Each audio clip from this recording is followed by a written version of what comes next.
Sure, Will's ready to go. I'm going to him right away.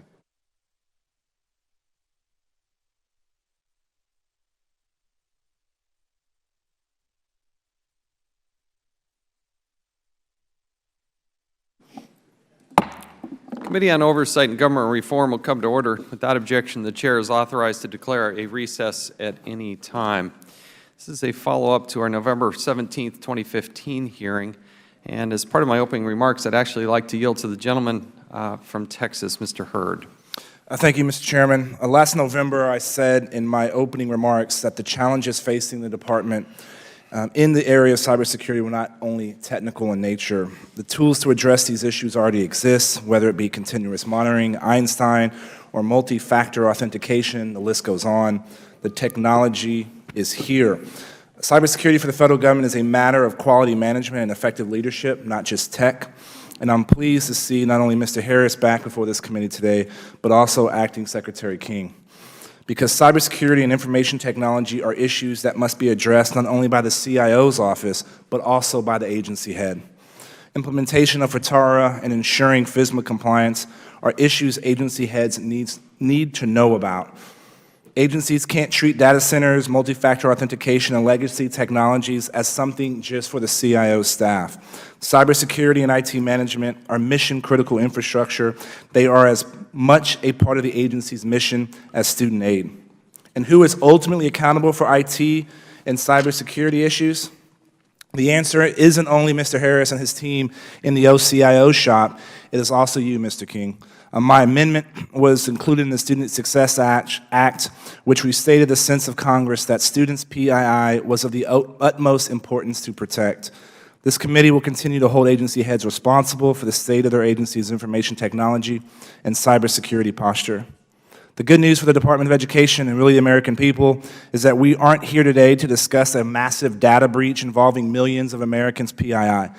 We are here today, however, to examine whether we have the management in place at the Department of Education to handle this crucial challenge. We need to ensure that this is the leadership team that can put the tools and processes in place to ensure that we aren't back here again in a month or two talking about data breach at the Department of Education. Thank you, Mr. Chairman, and I yield back. Thank the gentleman. This is a very important hearing. In the IT sector, it is absolutely critical that we secure our data. We have seen the data breaches of huge proportions in the private sector. We've seen them at the White House, the Department of State, Internal Revenue Service, and certainly the Office of Personnel Management. Like these agencies, the Department of Education is a prime target. It houses the personal information of more than 139 million Americans.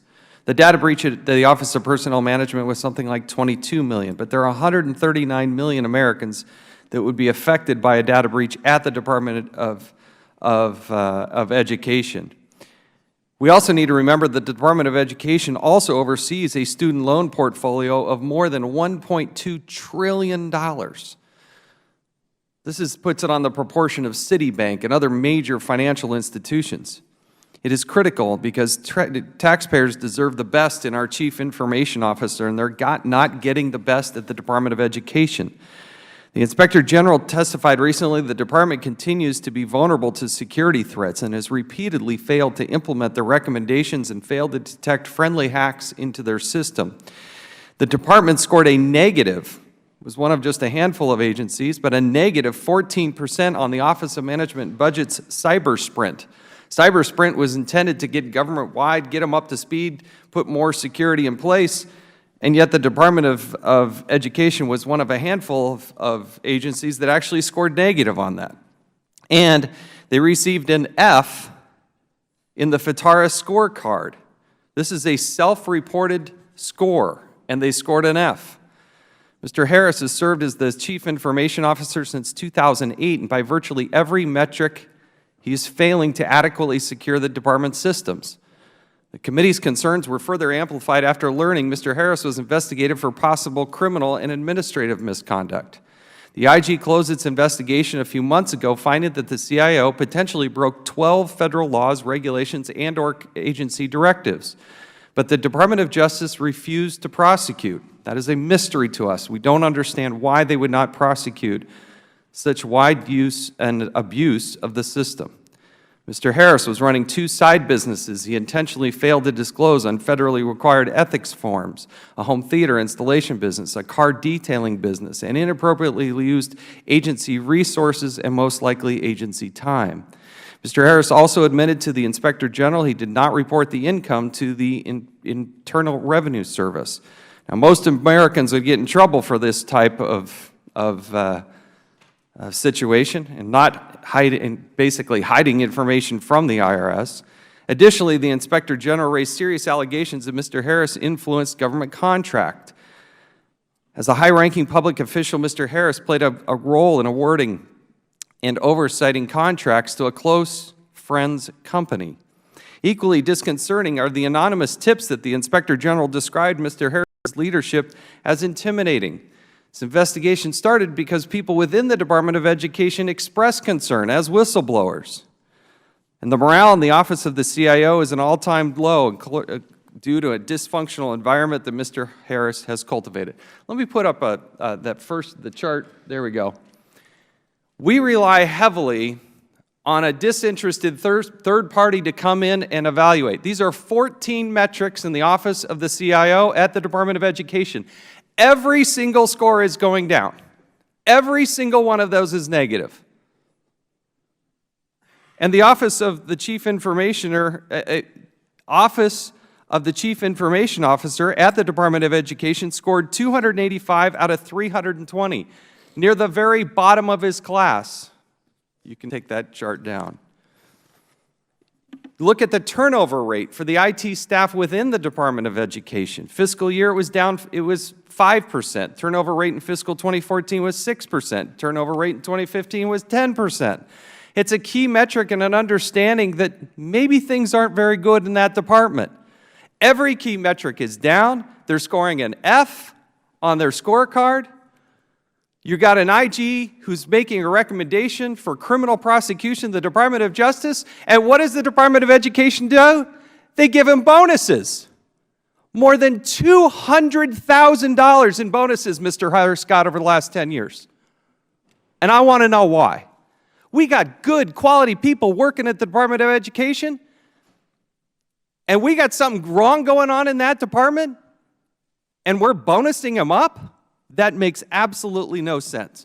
Mr. Harris came and testified before this committee in November. I asked him a basic question about IT. Are you using COBOL? COBOL was instituted in the 1960s. The answer was no, we're not using that. Ends up they have more than 1 million lines of code in the central processing system, also in the National Student Loan Database. So he's off with these other businesses, getting subordinates to do the work, taking bonuses, has 3 other jobs, and we're giving him bonuses. Every single metric is going down. Scoring an F on the scorecard, there's vulnerability, and there's 139 million people who are at risk. We don't have time to play these kind of games. This is exactly what the Oversight and Government Reform Committee is all about. Mr. Harris has had roles at the adjunct professor at Howard University. He's consulting for the Detroit Public Schools. He's in IT consulting services for the city of Detroit. Congratulations. You don't have time to do that stuff. Simply put, when the CIOs fail to bring high management and ethical standards to their work, institutions suffer, systems are weakened, and the data of millions of Americans are endangered. For all the wrongdoing here, I'm telling you, there are a lot of good people who rely on the Department of Education. They work there. There are people at home in every state and every corner of our country who rely on this. But you know what? There are 10 senior officials at the Department of Education under investigation right now. Mr. Harris is one of them.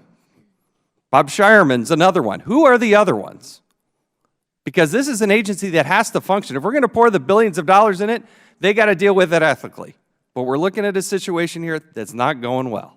And that's why we have the hearing here today. With that, I'll now recognize the ranking member. We're glad to have Ms. Plaskett filling that role today, and we'll now recognize her. Thank you. Thank you very much, Mr. Chairman. Thank you all for being here this morning. It's critical that all federal employees meet the highest ethical standards and avoid even the appearance of impropriety.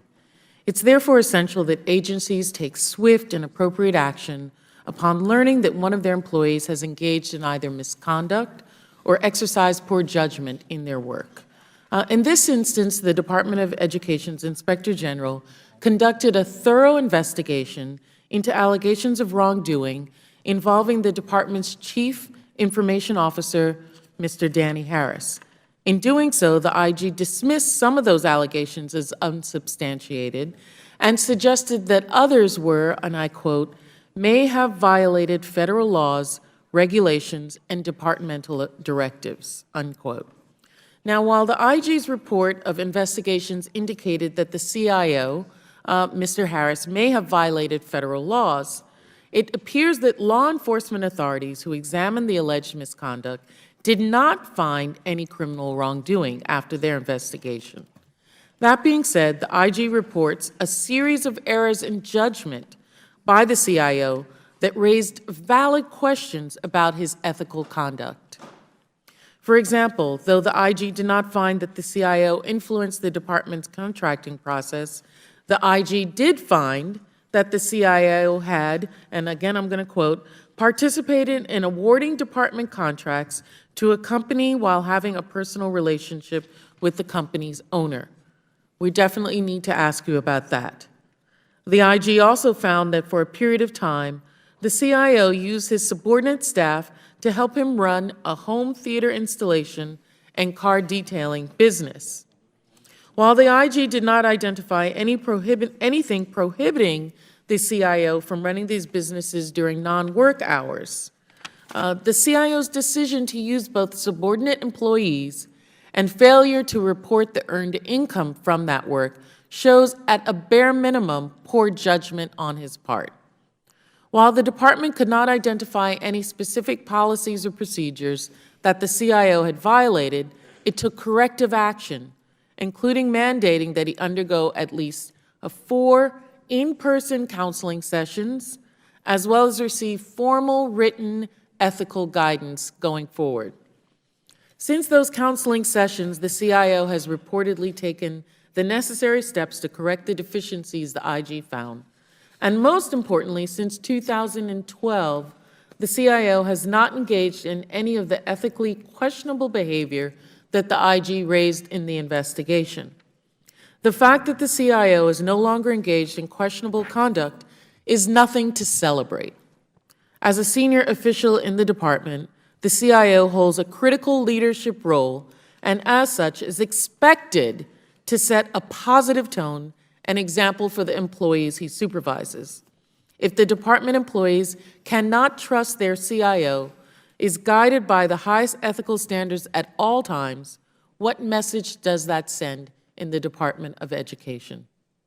It must be made clear that even borderline ethical conduct will not be tolerated by your department.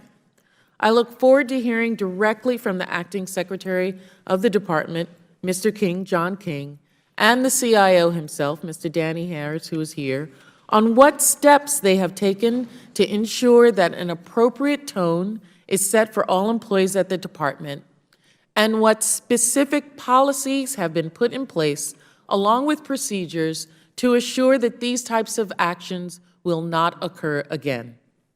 Given the critical role of the CIO in the department's IT security, valid questions may be raised today about his effectiveness in light of not only the IG's report, but prior audits the IG conducted on the adequacy of the department's IT security.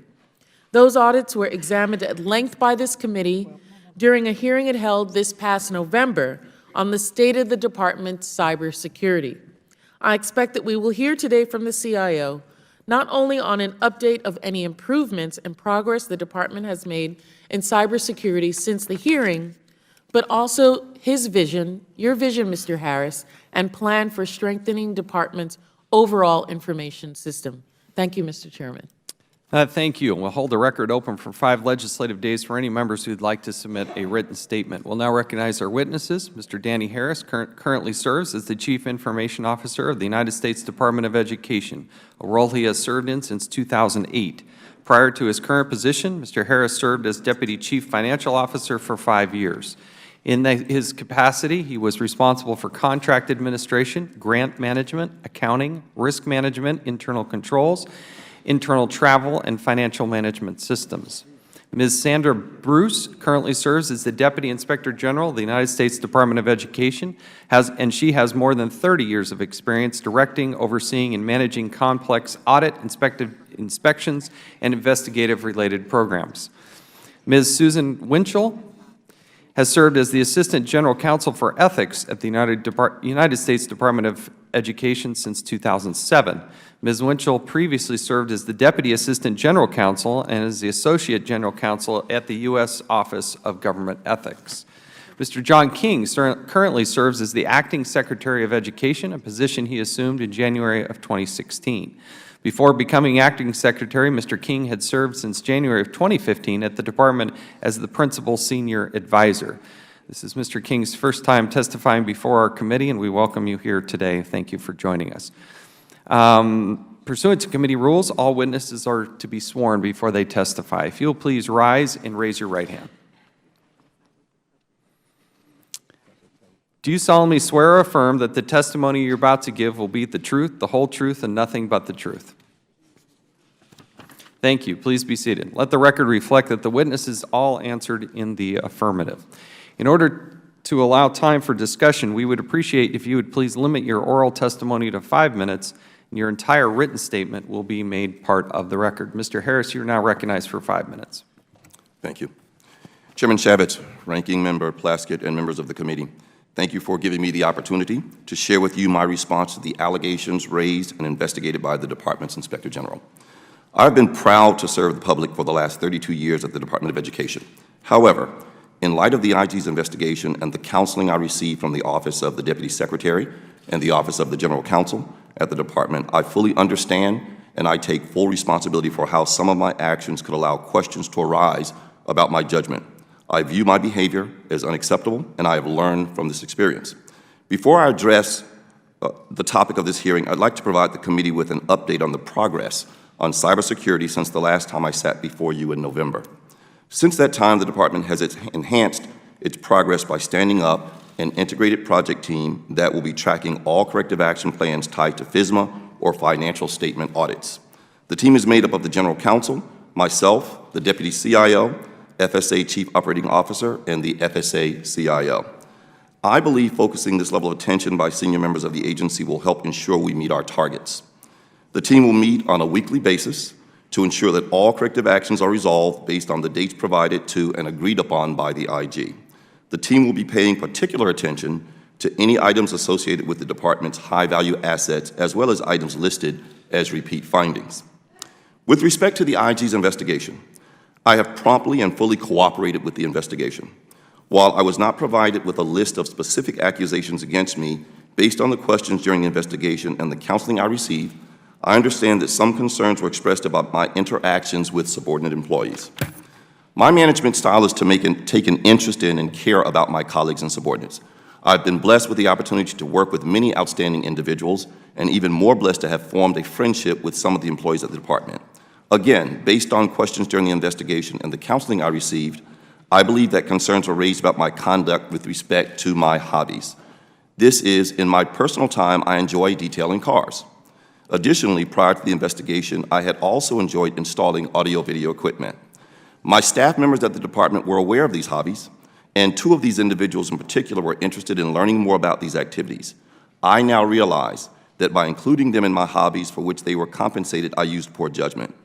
With regard to helping others on my team with home projects, I now understand that that could be misconstrued. Each request by staff was predicated by them approaching me and expressing an interest in benefiting from my experience. I think it is important to note that while I did not view these activities as a business, I nevertheless understand how it could be perceived. Therefore, I have ceased to install any audio-video equipment or engage in activities with staff where there is compensation. The last time I performed work related to installing audio-video equipment for anyone and accepted compensation was 2012. The IG investigators also asked me questions related to the employment of a relative. My relative used the standard process to apply for a vacant position, and I had no part in the application process. The relative did not report to me or anyone working in my supervision. As I confirmed for the IG investigator, I did inquire with some colleagues whether they had openings in their office, and my relative is no longer working at the agency. With respect to my relationship with the owner of a vendor that performed work with the agency, I acknowledge that I did develop a personal relationship with the vendor around 2008. As CIO, I did not and do not have a role in determining who will be awarded contracts. At no time did I advocate for this vendor or ask staff to treat this vendor any differently than other vendors. I have also ended my personal relationship with the vendor effective February 2013. After cooperating with the IG investigators, I was counseled by then Deputy Secretary Tony Miller in 2013, and later counseled by the ethics attorney Susan Winchell and Deputy Secretary Shelton and King. I also received a written counseling memo. I took each of these sessions very seriously, and immediately following my initial counseling, consulted any records I had with respect to my hobby and amended my tax returns to the IRS for 2008 through 2010. I determined I had no additional income for 2011 and reported the additional income on my 2012 tax returns and my Form 278. The updated returns reflected a nominal increase of which was roughly 1% to 2% increase of my total household income. I've benefited from the counseling of 3 deputy secretaries as well as by the agency's lead attorney for the ethics division, Susan Winchell. While at the time, I did not view my actions to be in violation of any laws, regulations, or policies, I do appreciate, however, that others viewed my conduct as questionable. I have severed my personal relationship with one vendor, which I had developed a friendship. I no longer participate in activities related to installing audiovisual equipment, and I do not accept funds for detailing cars. I appreciate the opportunity to answer any questions you may have about the testimony. Thank you.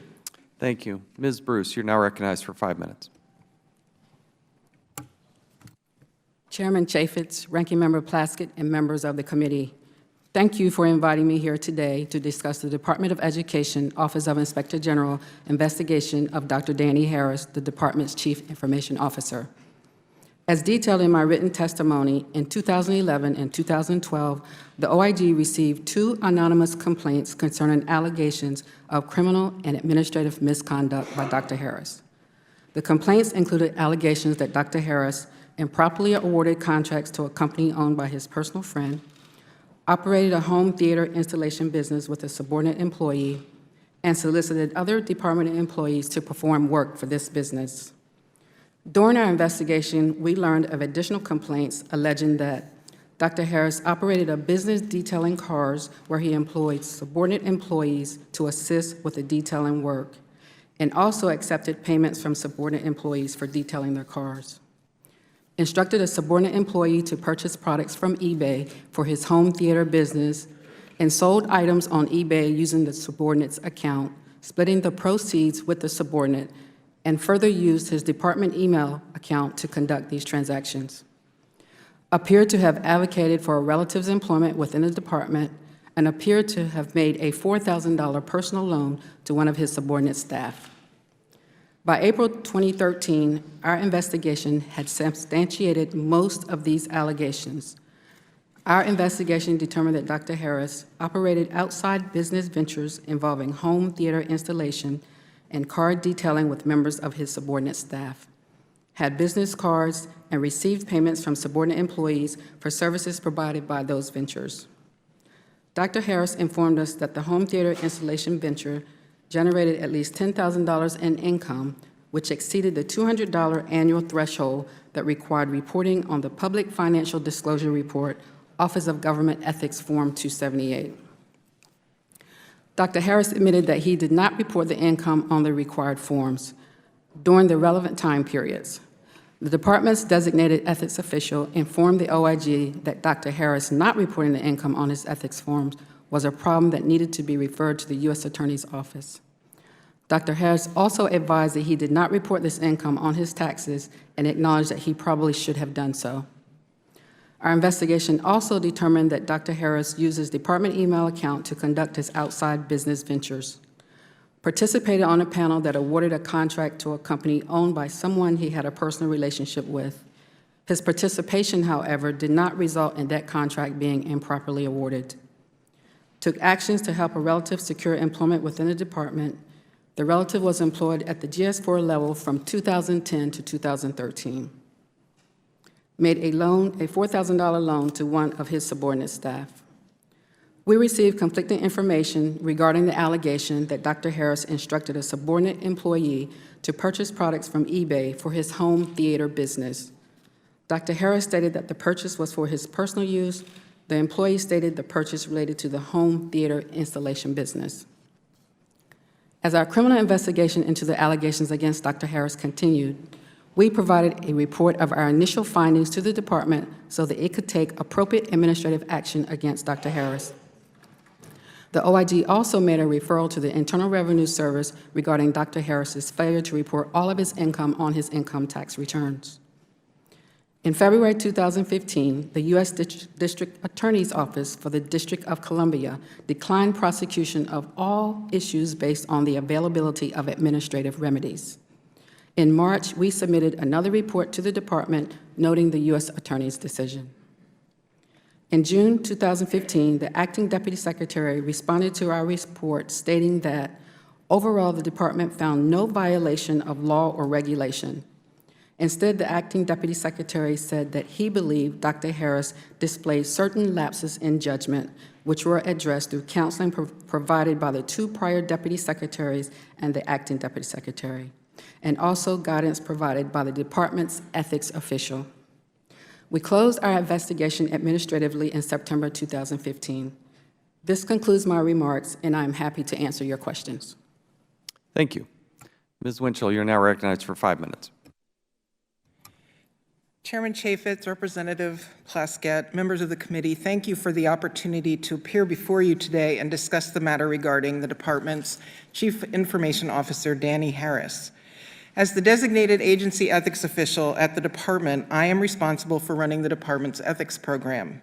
I believe a successful and effective ethics program must ensure that all employees have enough information about the rules to either know how to comply with them or to know when to ask questions and who to ask.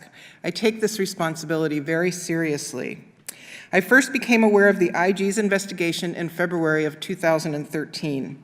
At that time, in developing recommendations for the Deputy Secretary, I took into consideration that no ethics rules had been violated, that the activities had already ceased, and that the matter had been referred to the U.S. Attorney. I subsequently participated in conversations regarding a question from the Deputy Secretary about whether it would be appropriate to reassign Dr. Harris from the OCIO position to another position. Based on the information provided in the report, we concluded that that would be a drastic action under the circumstances and was neither reasonable nor required.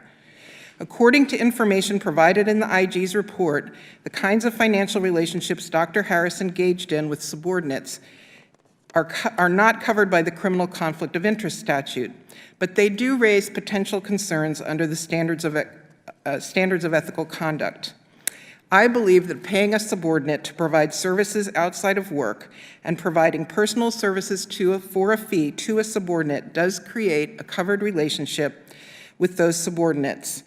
However, under the rules, the determination about whether a recusal is required rests with the employee first. While the ethics official may make a binding and independent determination about the necessity of a recusal, that determination may not be applied retroactively under the rules. Dr. Harris has now been counseled that he may not have outside financial relationships with any subordinate because as the ethics official, I have determined that such relationships could give rise to the appearance of a lack of impartiality. With respect to his friendship with the owner of a vendor, information in the IG's report suggests that Dr. Harris formed a close personal friendship with the vendor in approximately 2010. However, in my reading of the IG's report, I concluded that the information presented did not support a conclusion that a close personal friendship existed at the time Dr. Harris participated in the selection of the vendor or the implementation of the resulting contracts. According to the IG's report, Dr. Harris failed to report income he received from his outside activities on his public financial disclosure report. Dr. Harris did subsequently report income on his report covering calendar year 2012. He has not reported any such income in subsequent years. The IG's report does not contain information to support a conclusion that the omissions were willful. The IG's report states that Dr. Harris advocated for a relative to be hired at the department.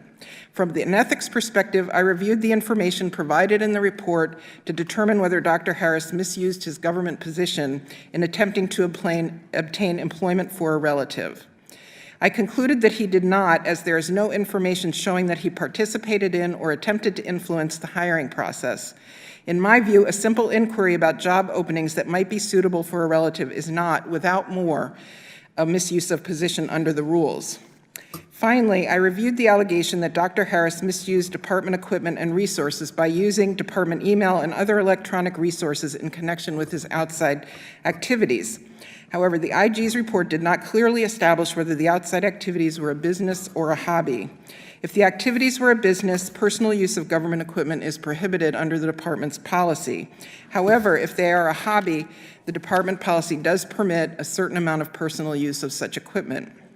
I met with Dr. Harris in his office on March 21st, 2014. I reviewed the ethics laws and rules regarding conflict of interest and appearance of lack of impartiality.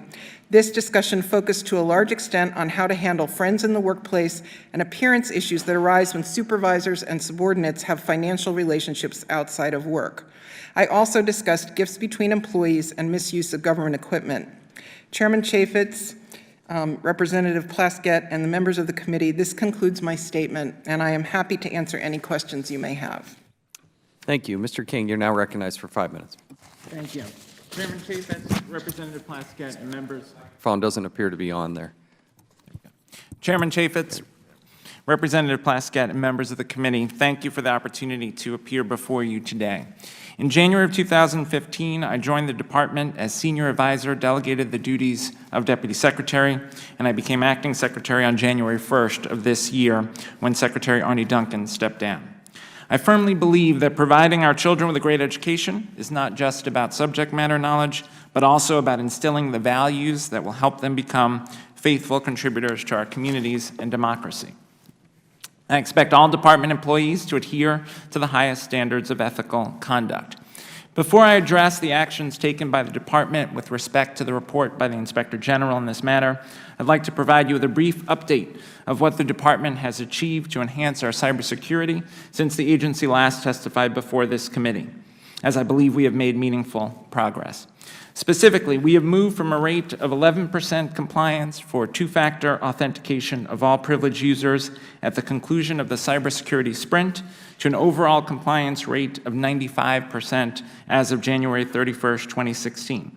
We continue to work aggressively with a single external vendor to accelerate implementation of two-factor authentication for the remaining privileged users at that vendor and project to achieve 100% compliance during March 2016. I view cybersecurity as a responsibility of the entire agency, not just that of any one individual. And although we have made and are continuing to make progress, I am not satisfied with where we are as an agency.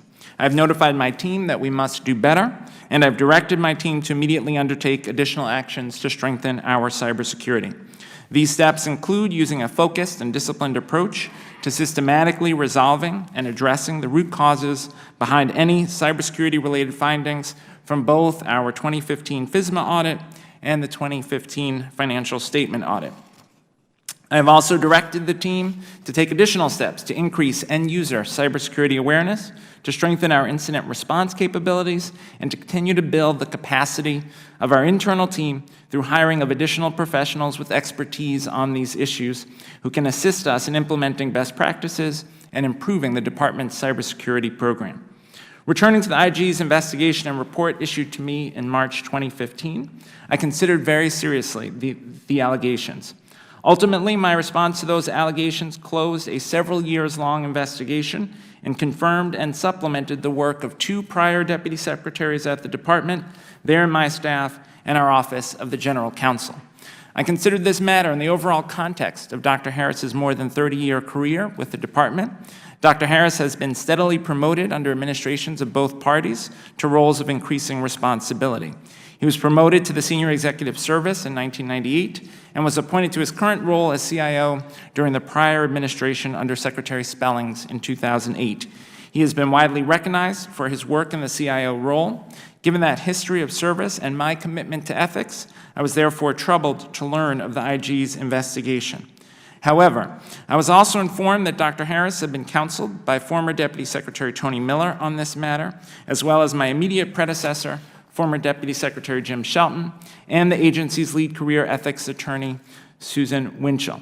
Upon receiving the IG's addendum in 2015, I again consulted with the General Counsel's office. The synopsis of the addendum stated that the U.S. Attorney's Office in the District of Columbia had declined prosecution. After reviewing the addendum, the Office of General Counsel and Ms. Winchell advised that the additional information included in the addendum served to confirm the conclusions reached by the Office of General Counsel and 2 prior deputy secretaries following receipt of the initial report, namely, that the OIG investigative materials did not include information that could support a finding that Dr. Harris had violated any law, rule, or regulation.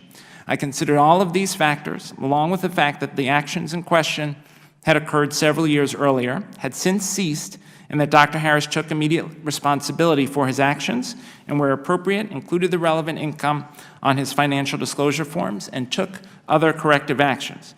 Based on these facts, I determined the appropriate course of action was to supplement the actions already taken with counseling of my own for Dr. Harris on these serious matters. I also asked Ms. Winchell to confirm her prior oral counseling to Dr. Harris in writing. As I stated at the outset, ensuring that the public's business and our work of expanding educational opportunity for all students are carried out according to the highest standards of ethical conduct is vitally and personally important to me. I believe the department took appropriate actions to address the issues raised by the investigation and ensure that they are not repeated as we continue to work to rapidly strengthen our cybersecurity posture, an area of critical need and a top management priority for me over the coming year. Thank you for the opportunity to testify, and I look forward to answering any questions you may have. Thank you. We'll now recognize the gentleman from Florida, Mr. Micah, for 5 minutes. I think Congress and the American people have to think that the CIO position, Chief Information Officer position, stands for chaos, ineptness, and outrage. After what we've learned this morning, CIO is an important position to protect the integrity of information data. I think you have, Mr. King, 139 million records that you possess, personal information, $1.2 trillion of information on people who have student loans, and anyone who's applied, I guess, has all that background information. At the very least, Ms. Bruce, Mr. Harris was acting improperly, according to your investigation. I think there's been some hair splitting here on whether it was a business or a hobby. You found information that it was a business, I think, in your investigation, did you not, Ms. Bruce? That's correct. Yeah. And I guess also, if you don't report the income on your disclosure, that's financial disclosure, that's also a violation. Ms. Bruce? Yes, according to 5 U.S.C. Act 104, although the department has decided that because it was not done knowingly and willfully, it doesn't pursue a civil action, knowingly only has to be established to do administrative. And it was corrected after the fact, is that not correct? That's correct. yeah. Well, Mr. Harris, you're a senior executive service position, is that correct? That is correct, sir. Yeah. And you've been the CIO since 2008, is that correct? That is correct, sir. And every year since 2008, well, we'll take you to 2011, the FSMA audit contains findings of failure of the protection of the records and all of the information you're charged with, according to what we have. That's correct. And in that time, you received bonuses of $116,000, according to our report. That's just part of the record, right, Mr. Harris? That's correct.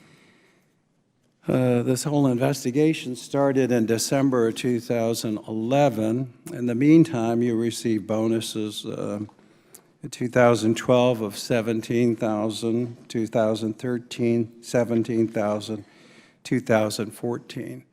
During all that time period, the information I have is your performance, the job you were hired for as the Chief Information Officer, you had failing evaluations. Is that correct? That is not correct, sir. It's correct to the information that we have. The only information we had just now is, like Mr. King mentioned, that since January they've done better. But it appears you've actually failed in your mission. First, your ethics, Ms. Winchell gave you as much cover as she possibly could, but your ethics were questionable. Ms. Bruce also said that your activities were not proper. There is no reason, Mr. King, why Mr. Harris shouldn't be fired. He's a senior executive service officer. He's failed continually since he took the position. I don't think you could find more ineptness or misconduct with any senior employee that's come before us, and then rewarded for it. It's so offensive. And Ms. Winchell says, well, maybe we should discuss moving him to another position. Well, that's what's wrong with this whole system, is he can fail every time, getting huge salaries. Plus, he's got his little businesses or hobbies, whatever you want to call it, on the side, all the ethical questions that have been raised, and you leave him in that position. The worst thing would be to put him in another position and continue to get the high salaries and bonuses. Mr. King? Congressman, respectfully, what I can attest to is the dramatic progress since I arrived at the Dramatic department progress? in January Who 2015. approved the bonuses for him when he was failing? Were you involved? You were a deputy, weren't you? I was not present at the department. I joined. You were not. I joined. That it would be the secretary that approves the bonuses? Who approved the bonuses? Even while he's under investigation, there should be at least a suspension of the bonuses. He was previously supervised But by he failed Deputy every time, every single time since 2008. The only time we've had any success reported is what you reported from January, and that's only because the chairman conducted a hearing and we hammered you last year. I yield back the balance of my time. Thank the gentleman. Now recognize Ms. Plaskett for 5 minutes. Thank you, Mr. Chairman. Good morning. Good morning, Mr. Harris. As the CIO, you're the senior official at the department, and that your division is looking for leadership and guidance. The IG reported in her investigation into the alleged misconduct that you used subordinate staff to run an outside business and failed to properly report this business on a mandatory financial disclosure form. Do you dispute that report this time? I do dispute that as articulated. Okay, but do you dispute that you failed to report the income? I do not dispute that. Okay. And although neither the department nor any law enforcement authorities, the law enforcement did not elect to prosecute, even the acting secretary stated in a 2015 memorandum to the IG that you, and I quote, displayed certain lapses in judgment. Knowing that, and not disputing that you failed to report that income, and you agree with some portions of the report, what specific steps have you taken to earn back the trust of not only the department, but in particular the employees that you supervise? Thank you for the question.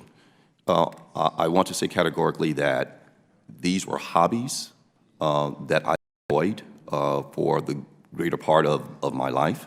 And the employees that wanted to engage me, 2 of them, actually wanted to learn from me. And I am a teacher. That's one of the things I love to do. Since 2012, I have severed my relationship with the vendor in question.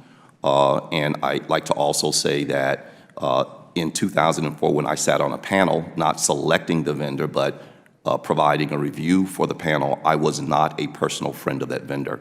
That friendship did not occur until 2008. And at that point, I am completely removed from the acquisition So what have you process. done to earn back the trust of the people that you supervise? I have communicated with them, explaining to them, providing transparency, and that's pretty much what I've done.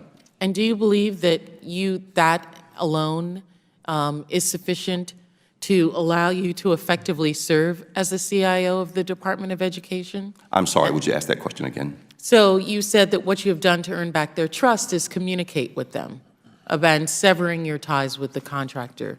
Do you think that's sufficient to make you an effective CIO at the Department of Education? I think working hard and actually demonstrating that I'm passionate about the job and I'm providing not only the direction but the time to do the job right.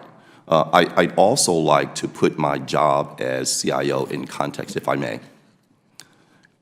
Cybersecurity is absolutely critical to the federal government. However, it is only one of the mission-critical responsibilities under my leadership. For example, I run the entire financial management platform. We have received 13 clean audit opinions. We have an incredible IT investment management program. We have the best grants management system in the federal government. One, I think, should look at the totality of my leadership, not just cyber, even though I agree that the department had a poor record in improving cybersecurity. But again, it is only one aspect of my job, though it is a critical aspect. Thank you. Acting Secretary King, both the IG's report of the investigation in 2013 and the addendum to that report in 2015 raised not just concerns about this specific issue here with your CIO, but the general culture at the Department of Education. Are you at all concerned that the IG's concerns indicate a broader cultural problem at your department when it comes to employees meeting ethical standards? Certainly, I've sent a clear message to the entire department that we are committed to ethical conduct, as did my predecessor, Secretary Duncan. With respect to this specific issue, it was taken seriously. Counseling was provided. The conduct that was of concern in the IG report ended by 2013. And cybersecurity is a top management priority for the department. We've made substantial progress since last January when I joined the department, but there's clearly much more work to do to ensure that So how are you instilling to your employees that this is not something that will be tolerated in the department if all you've done is given him counseling sessions? Where is the stick as opposed to just the the pat and telling him don't do it again and it hasn't occurred again? How do people know that they cannot be involved in this kind of behavior?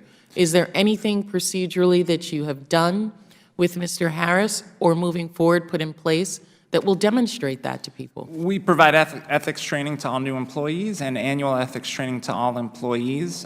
Ms. Winchell runs a strong department-wide ethics program. In the specific case of Dr. Harris, as I indicated previously, after the IG report, Deputy Secretary Miller and then Deputy Secretary Shelton reviewed the IG report with the General Counsel, who advised that there were no violations of law or regulations or policy, but nonetheless both took the step of providing counseling, which I think was humbling for Dr. Harris, made clear that the conduct needed to end. All of the activities cited ended by 2013. When I joined the department in 2015, the outstanding issue was the addendum resolving the referral to the Department of Justice.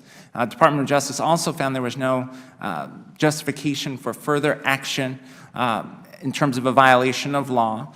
I again consulted with the General Counsel, Again, she advised that there was no violation of law or regulations. However, because I was concerned about sending a clear message about the importance of ethical conduct, I counseled Dr. Harris again and asked the General Counsel to provide written guidance to Dr. Harris on all of these matters. Has anything been sent out to the employees or anything letting people know that how this conduct was not being tolerated? I mean, personally, I don't think that counseling is humbling for an individual that then allows them, that's just a way to keep your job. But I'm just trying to see if you believe that what's been done will keep your department on track in the areas that the CI is responsible for, and that you believe, do you believe that Mr. Harris can effectively continue in the position that he has now? I believe that the evidence is clear that the activities have stopped. It is clear that Dr. Harris understands the gravity of the impression that was created by his activities. His remorse is evident. We have made significant progress on cybersecurity over the last year that I've been at the department, and Dr. Harris has been a key participant in that. He also is performing ably in other areas of his work as CIO in terms of infrastructure, planning for the continued upgrades to technology at the department. The message around ethical conduct is clear from me and certainly from the training that is provided to all employees. We make clear that not only do we need ethical conduct, but we can't even have the appearance of any impropriety. Thank you. Thank you. I'm now going to recognize myself for 5 minutes. Mr. Harris, when did you first get to know William Hall? Your microphone, please. Thank you, sir. I met him about 15 or so years ago. Which year did you meet him? 2000? I would say 2002 is what I recall. In your testimony, you said, my personal relationship with the individual developed several years after the date and occurred when I moved in 2008 to a new neighborhood and discovered the individual lived nearby. That is correct, sir. I met him, but we did not form a friendship. He actually worked at the department, and I knew of him, but we never spent time together. I wasn't a friend. It wasn't until I You didn't moved. spend time with him. In 2005, eSource was awarded a sole source contract, and you were designated the program manager for that contract, correct? But I did not lead that project. I was just named You were the program manager, correct? But I did not select the vendor. But did you interact with them? You were the program manager. I did interact with him, but I was not a friend.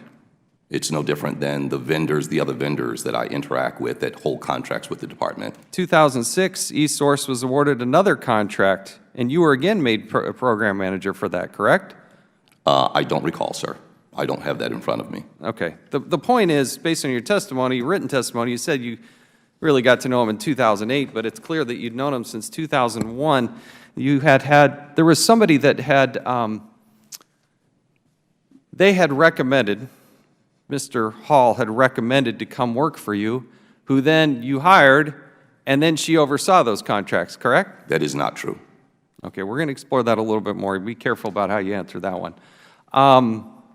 Mr. King, you said that you saw no violation of law, regulation, or policy, correct?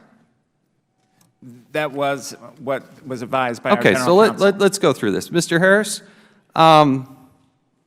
we know that you were friends with this William Hall. You know that you interacted with him. During 2008 to 2011, you had had some 700 phone calls with Mr. Hall, correct? They were not phone calls. I'm not a phone talker. They were probably text messages, but he was a friend. I make no excuses for that. He was a friend. We have the phone records. These are the 700 calls, 700 during that time frame.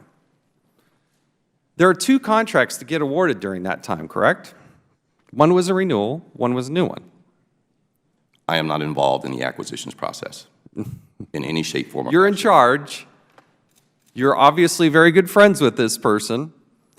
When would you, according to the Inspector General, you actually, either you or your company, you call it a hobby, I don't buy it. When you have revenue, you set up a company. You don't disclose it on your ethics form. You don't disclose it to the IRS. This is something you've already admitted. So, Mr. King, how is that not a violation of regulation, policy, or the law? He admitted that he had outside income above the $200 threshold, and he did not report it, neither to the IRS nor on the ethics form. How is that not a violation of law, regulation, or policy? Well, as you know, the General Counsel's role is to review, our Chief Career Ethics Officer, her job is to review the findings from the Inspector General and to determine whether or not there has been a violation of law or regulation or policy. General Counsel advised— But you're asked to review that. You're the one that's supposed to look at that. You're not just supposed to read it and say, hey, that's what they say. You still, to this day, believe that Mr. Harris has done nothing wrong. As I indicated previously, the General Counsel made— No, I want to know what recommendation to— you believe. All this evidence we've thrown out there, you still believe that there is nothing he's done wrong. My responsibility is to rely on the guidance— No, your General responsibility is Counsel to make a review— judgment. To review the evidence— You're based— hired for your judgment. You're the acting secretary. And based on the recommendation of the General Counsel, based on the review that was conducted by Deputy Secretary Miller when these incidents first occurred, Deputy Secretary Shelton, after further review of the Inspector General's report, after review of the addendum, which indicated that the Department of Justice declined further action, based on all of those recommendations and the recommendations of our staff, yes, I believe the department's actions in this case have been appropriate. I asked you if you believed that he had done anything wrong. To this day, do you believe he's done anything wrong? I believe there were significant lapses of judgment. Counseled him to Is that that, effect. in your mind, is that doing something wrong? Those significant lapses of judgment, I counseled him on those, and they ended by 2013. Is it a violation of policy or regulation or law to have outside income and not disclose it? The specific determination of whether No. or not the evidence— Mr. King, with all due respect, you're a smart guy. You're in this position for a reason. I'm asking you, is it appropriate? Because everybody at the Department of Education is watching you and what you're doing. And there's a reason why you're scoring near the bottom of the heap, bottom 10% of everybody in government. Every single key metric we look at is going down. And it's your leadership that's on the line. I'm asking you, is it appropriate? Is it a violation of law, regulation, or policy to have outside income and purposely not disclose it? Based on the recommendation of our General Counsel, I do not believe that there was a violation of law, regulation, or policy. He admitted that he didn't do it. He admitted he didn't do it. You don't think that's— Respectfully, Congressman, on the point of whether or not every indicator is going down, the department has made dramatic progress with respect to cybersecurity since January. You got an 2015. F. You're the one of only a couple agencies that during the cyber sprint you went down. And you're here to tell us things are getting better? I don't buy it. The question before you, again, last time, I don't want to badger you. This is my last time I'm going to ask this. It's a simple question. Is it appropriate? Is it or let me put it another way. Is it a violation of law, regulation, or policy to have outside income in above $200 or more and not report it? Because he's admitted that he hadn't reported.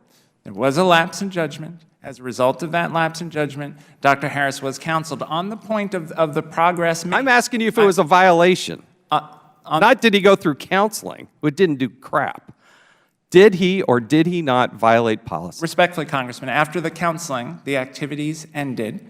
I've been very clear that the activities constituted a lapse in judgment. I do want to make the point with respect to the cybersecurity and the topic of the hearing in November. The department has made substantial progress. One of the clearest indicators of that is the issue of two-factor authentication, which is a significant cybersecurity challenge for all public and private institutions. We were at 11% at the time of the cybersecurity sprint. We're at 95% today, with one vendor that needs to resolve their two-factor authentication compliance and will do so by March. That is very significant progress. We are also making progress on resolving the findings in the FISMA audit.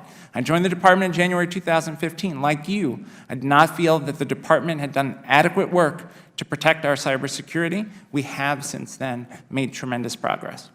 Mr. Harris, what kind of bonus did you get last year, 2015? Approximately $15,000.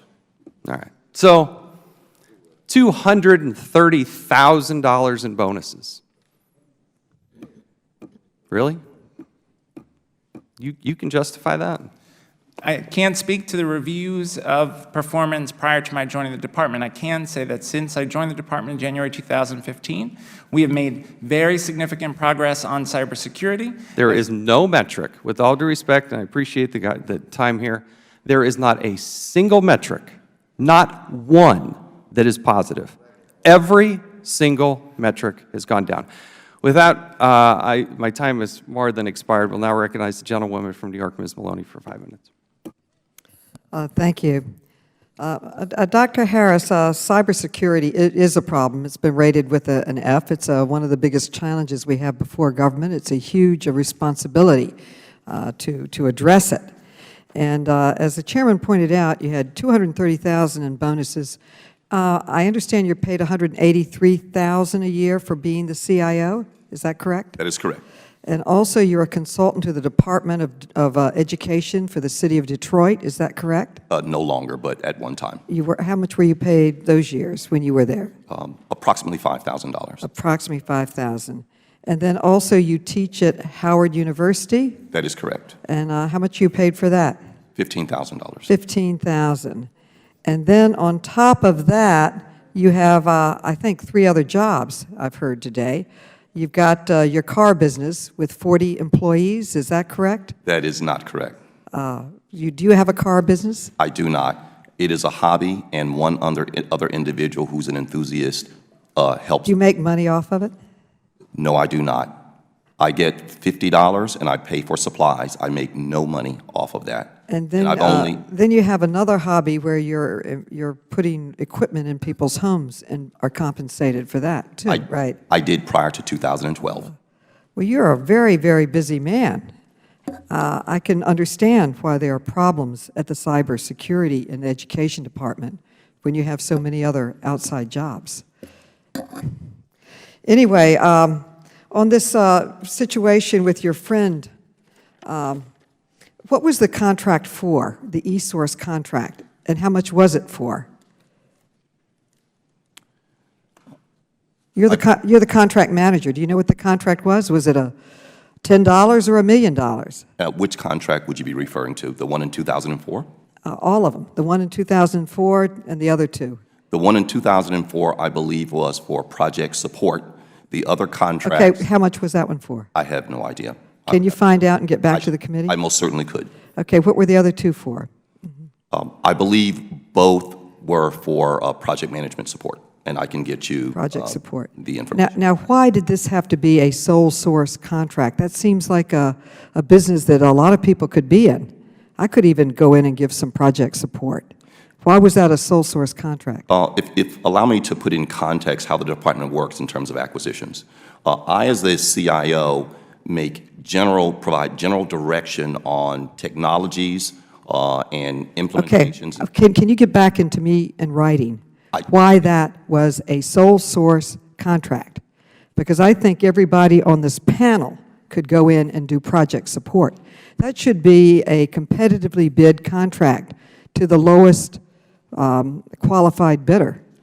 I will get back to you. Our contracts division, which is not in CIO, determines the contract approach. I have nothing to do with that, but we can certainly get that information for you. I think the contract approach for an agency that's rated the most mismanaged, that probably has the most important goal and responsibility of any agency in our government, is education and building our workforce and helping our young people become good citizens.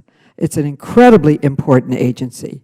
And I think maybe you're spending too much time in meetings. I think all these contracts should not be sole source. They should go to the lowest qualified bidder.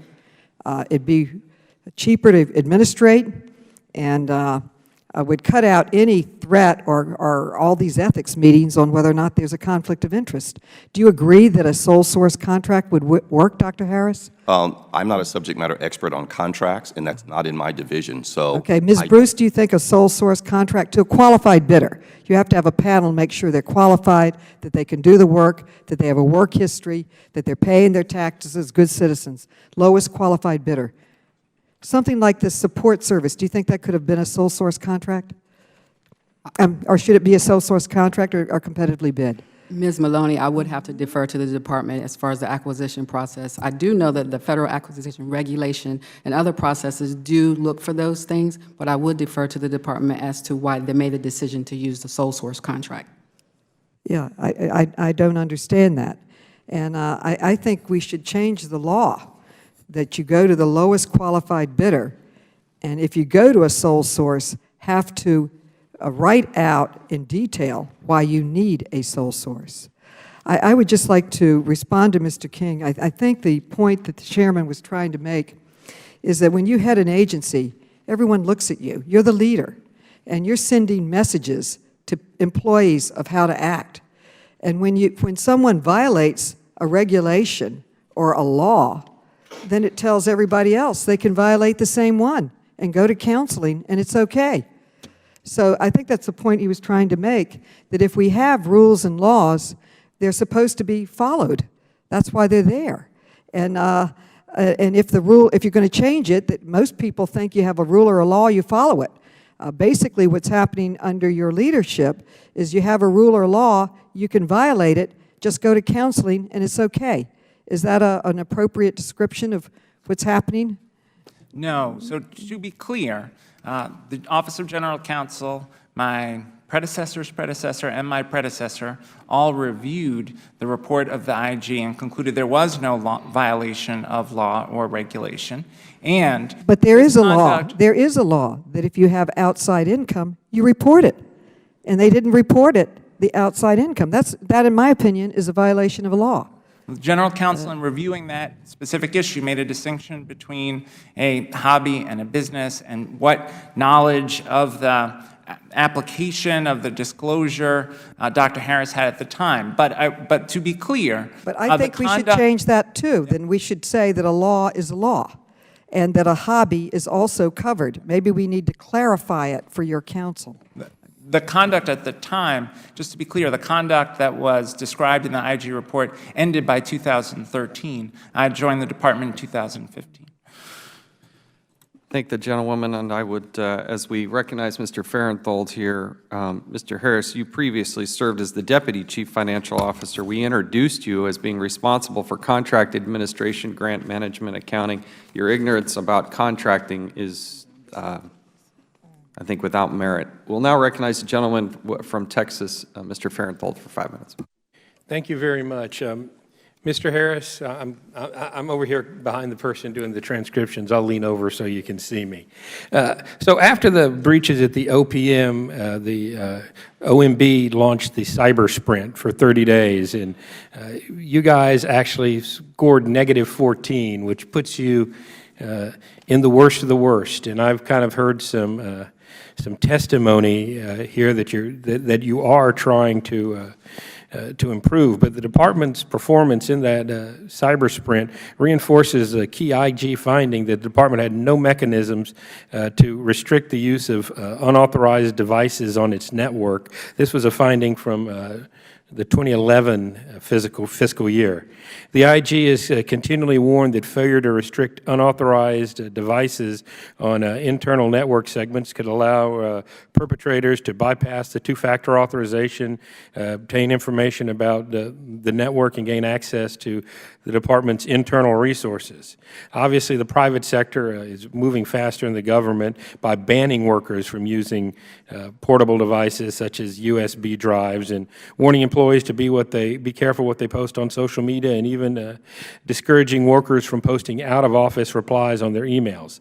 The IG found you used department emails to support your side business. We've talked a lot about that, but also that you connected various electronic devices like USB thumb drives and CD-ROMs from home in conflict with your own policy, internal policy that I guess you wrote. I mean, don't you see a little problem here with the guys on the top aren't following the rules?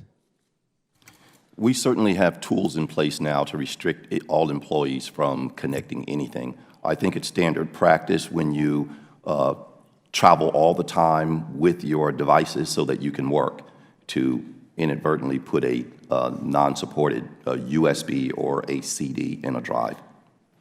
My concern is that you guys have pretty much every student's Social Security number on file, probably including both of my daughters. I'm old enough, you probably don't have mine. So this is something that really is concerning. Mr. King was testifying that you guys have made some progress. Do you agree that the progress? Yes, we have. All right, but 95% is a really good number. There's still work to be done, though. There right? is indeed. Do you, what's stopping you from getting it done? We have two small challenges on privileged and non-privileged. On the privileged, we're at 95, and we have one vendor who is completely re-architecting their data center to segment out the Department of Education so that we can overlay two-factor authentication. That is to happen in March, and we will be at 100%.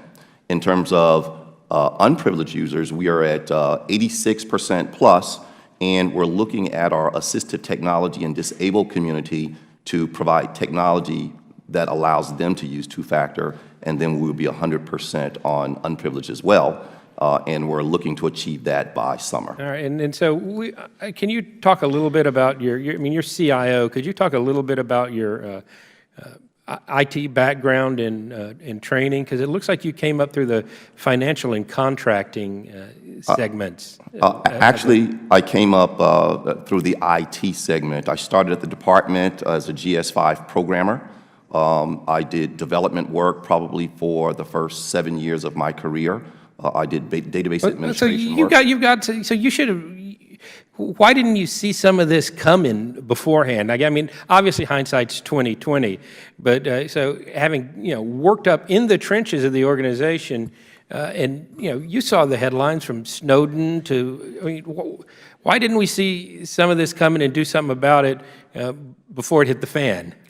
So, as an IT professional, I am not a cybersecurity subject matter expert. And so it is true that the department has been slow in making progress, and we're happy about the progress we're making now, but we need to make more. If you're a former programmer, been messing with computers for years, in light of, when Snowden came out, didn't something go off in your head? Maybe we ought to make sure this doesn't happen to us? Well, it's a good question. I would like to say that approximately 6 years ago, I met with then Secretary Arne Duncan and indicated to him that I was very concerned about our IT security posture, and I asked him for funding to do the first ever department IT security discovery process. And that was really, in my opinion, the foundation of the department really starting to get really serious about cybersecurity. But then how do we come to, just less than, a few months ago, you're an F. I don't understand it. I guess if, I'm not going to take the shot. We just got to get it fixed. I'll yield back. Thank the gentleman. We'll now recognize the delegate from the District of Columbia, Ms. Norton, for 5 minutes. Thank you, Mr. Chairman. What's concerning here, if you, Secretary King, if you see how this began, it was uncovered not from the top down, but apparently there were anonymous complaints.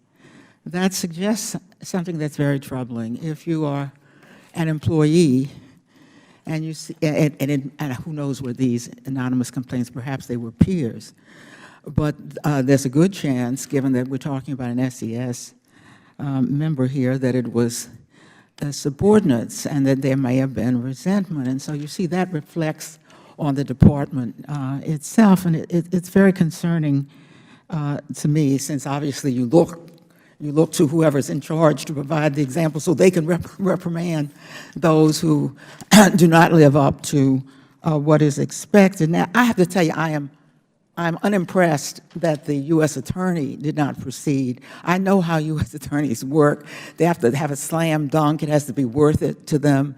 It has to be a big enough case because they have so many complaints, possible cases, so it absolutely means nothing. I don't even know what the standard is. I don't know if the standard was intent, which may have made it difficult, was know or should have known. So, I discard that. But I do note that Ms. Bruce said that and I'm looking here at your testimony on page 5, so that it could take appropriate administrative action. So I want to move to the Secretary. Would you outline the kinds of administrative action that was possible to be taken? We know that what happened was counseling. What kinds of administrative action could have been taken against this employee to indicate that there had been issues with what he had been doing? Well, I'll ask Ms. Winchell to expand on this, but I think for us, the key question is, was there a violation of law or regulation? There are a set of penalties or table of penalties that are associated with violations of law or regulation. So I'm asking for the administrative actions that could have been taken in light of the findings that have been made. So you don't have to reiterate the findings, because I'm going to ask you about no violations next. Yeah. I'm simply trying to find out, as someone who is literally ignorant, when I hear that what happened was counseling, okay, but what were the possible administrative actions that could have been taken? Well, the key thing is that the finding here was a set of lapses in judgment that could lead to Okay, appearance what were the of- possible administrative actions that can be taken when there is a lapse of judgment, but apparently no violation of regulations or, as far as you know, laws? As an SES employee, an SES can be reassigned. That was apparently considered by Deputy Secretary Miller several years ago when So what else could be first done? was What else could be done? raised. This could have been factored into the employees' ratings at the time. Those were decisions that were made by Deputy Secretary Miller at the time that these issues emerged. Pardon me, were they factored into the employees' ratings? I don't know. That was 2 years before. It was more than 2 years before I came to the department. You don't have access to what the ratings were? I do not have personal knowledge of the ratings and how they were constructed by his supervisor. Mr. Harris, what were your ratings affected? Outstanding. Your My ratings ratings were throughout outstanding. all of this was outstanding? Yes, as a result of the entire body of my work, not just cybersecurity. And that is even though these questions had arisen? You were given outstanding ratings, even though these questions were known to those who were the raters? Many of them were just allegations, and I've owned up to those that represent really poor judgment on my part. So has your rating suffered at all as a result of what has been now found to be the fact? No. So you continue to be rated outstanding? Yes. Mr. King, Yeah. you see the problem that may raise. Put yourself in the position of a federal employee, and you look at how the rating apparently has not even been affected. No violations of regulations, no violations of any kind found. Could I ask you, in light of the fact that no violations were found, that apparently there's a finding that it was unclear whether Dr. Harris's outside work constituted a business or a hobby, has it not occurred to the department to clarify this so employees know what is the difference, and so it will not be unclear for those who may have seen or known about this particular matter? So that, don't you think there's rank confusion in the department when they see a high-level official was engaged in outside activity for which there was remuneration, but it was unclear whether it was a business or a hobby? Doesn't the department have an obligation now to issue guidance so that these things are cleared up? Yeah. We do make clear in our ethics training what employees' So responsibilities what is the answer? are. In other words, if an employee wants to know, look, I want to know, I don't want to be caught in this thing too. I want to know, if I do this, would it be considered a business by the Department of Education, or would it be considered a hobby? Is there concrete guidance on that matter, given what's happened here with an SES employee? The guidance to employees is to, when there is a potential issue of appearance of impropriety, to seek guidance from the ethics officer, and the ethics officer provides that guidance. In this case, I think it's a question of whether or not Dr. Harris understood at the time that he needed to seek that guidance. He did not, and this was raised through the IG report, and then the ethics officer was reviewing the IG findings. Thank the gentlewoman. Now I recognize the gentleman from Michigan, Mr. Wahlberg, for 5 minutes. Thank you, Mr. Chairman. It's good to have the testimony in front of us today. I guess I would, for a point of personal advertising, my SES bill seems to have more pertinence all the time of trying to deal with concerns that go on. Dr. King, I just want to ask you a direct question. And other questioners kind of waltzed all around it. But the direct question I want to ask you is, do you have faith that Dr. Harris can effectively lead the OCIO? I do, based on the progress that we've made since January 2015, and based on his overall performance in the other areas of responsibility as You have clear faith, certain faith, that he can lead? I have confidence in his leadership. I have confidence in the progress that we've made. Well, it's important for me to know, because the Department of Education, in its oversight capacity over national education issues, and brought up the fact that Dr. Harris has been involved with Detroit school system in trying to turn a failing school system around, a system that needs to be turned around for the benefit of its students, the families, and the city at large. It's a requirement for any type of growth, economically or otherwise, in a community as important as Detroit, to have a school system we have confidence in. And so when we have leadership coming from the Department of Education, and we have people from the department that are working in a consulting, advisory, leadership, whatever aspect of trying to turn schools around like that, it is important that integrity reigns and that confidence is there. And so that's why I wanted to hear your answer. And you've said you have complete confidence, faith that Mr. Harris can carry on his duties. Let me ask you then, since you began directly receiving reports of findings from the IG as early as March 23rd, 2015, have you personally talked to OCIO staff to better understand the culture there, to try and improve things for the staff, but also the effectiveness of the organization? I've certainly worked with staff from OCIO as we have focused on addressing the significant need for improvement around cybersecurity, and I've worked closely with our staff to make those improvements since I arrived in January 2015. What specific steps are you taking to improve the morale at the very least?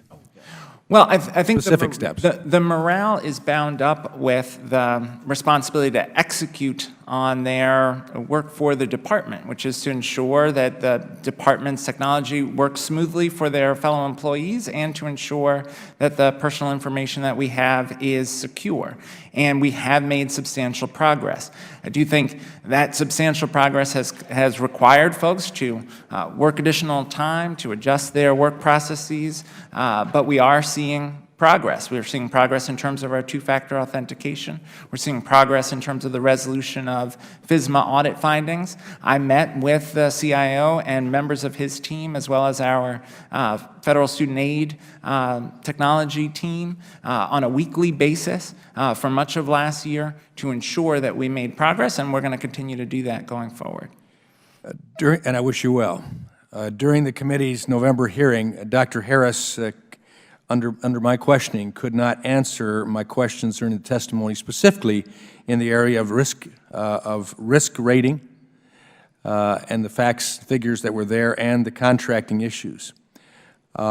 Regarding information that he certifies on the federal IT dashboard, do you have confidence in Dr. Harris to provide accurate information to the dashboard? I do have confidence going forward. Obviously, I can't comment on information that was provided prior to my joining the department. I will say I share the committee's concern that we need to rapidly improve our cybersecurity posture. We are making progress. I think it's clear to everyone that all public and private institutions are subject to significant cybersecurity threat, and that threat is ever evolving, and we've got to continue to work to ensure that we're positioned to protect the information that we have. Well, I again wish you well on that, and we expect to see that in action. It is very concerning that we set in a place of great responsibility with records, with background, Social Security numbers, information on families as well as students. And there's a expressed concern that we have all sorts of reason because of the lack of integrity, of credibility, and now more importantly, ultimately no consequences except counseling. I think I've said probably enough. I yield back the balance of my time. Thank the gentleman. Now recognize the gentlewoman from Illinois, Ms. Kellys, for 5 minutes. Thank you, Mr. Chair. Good morning.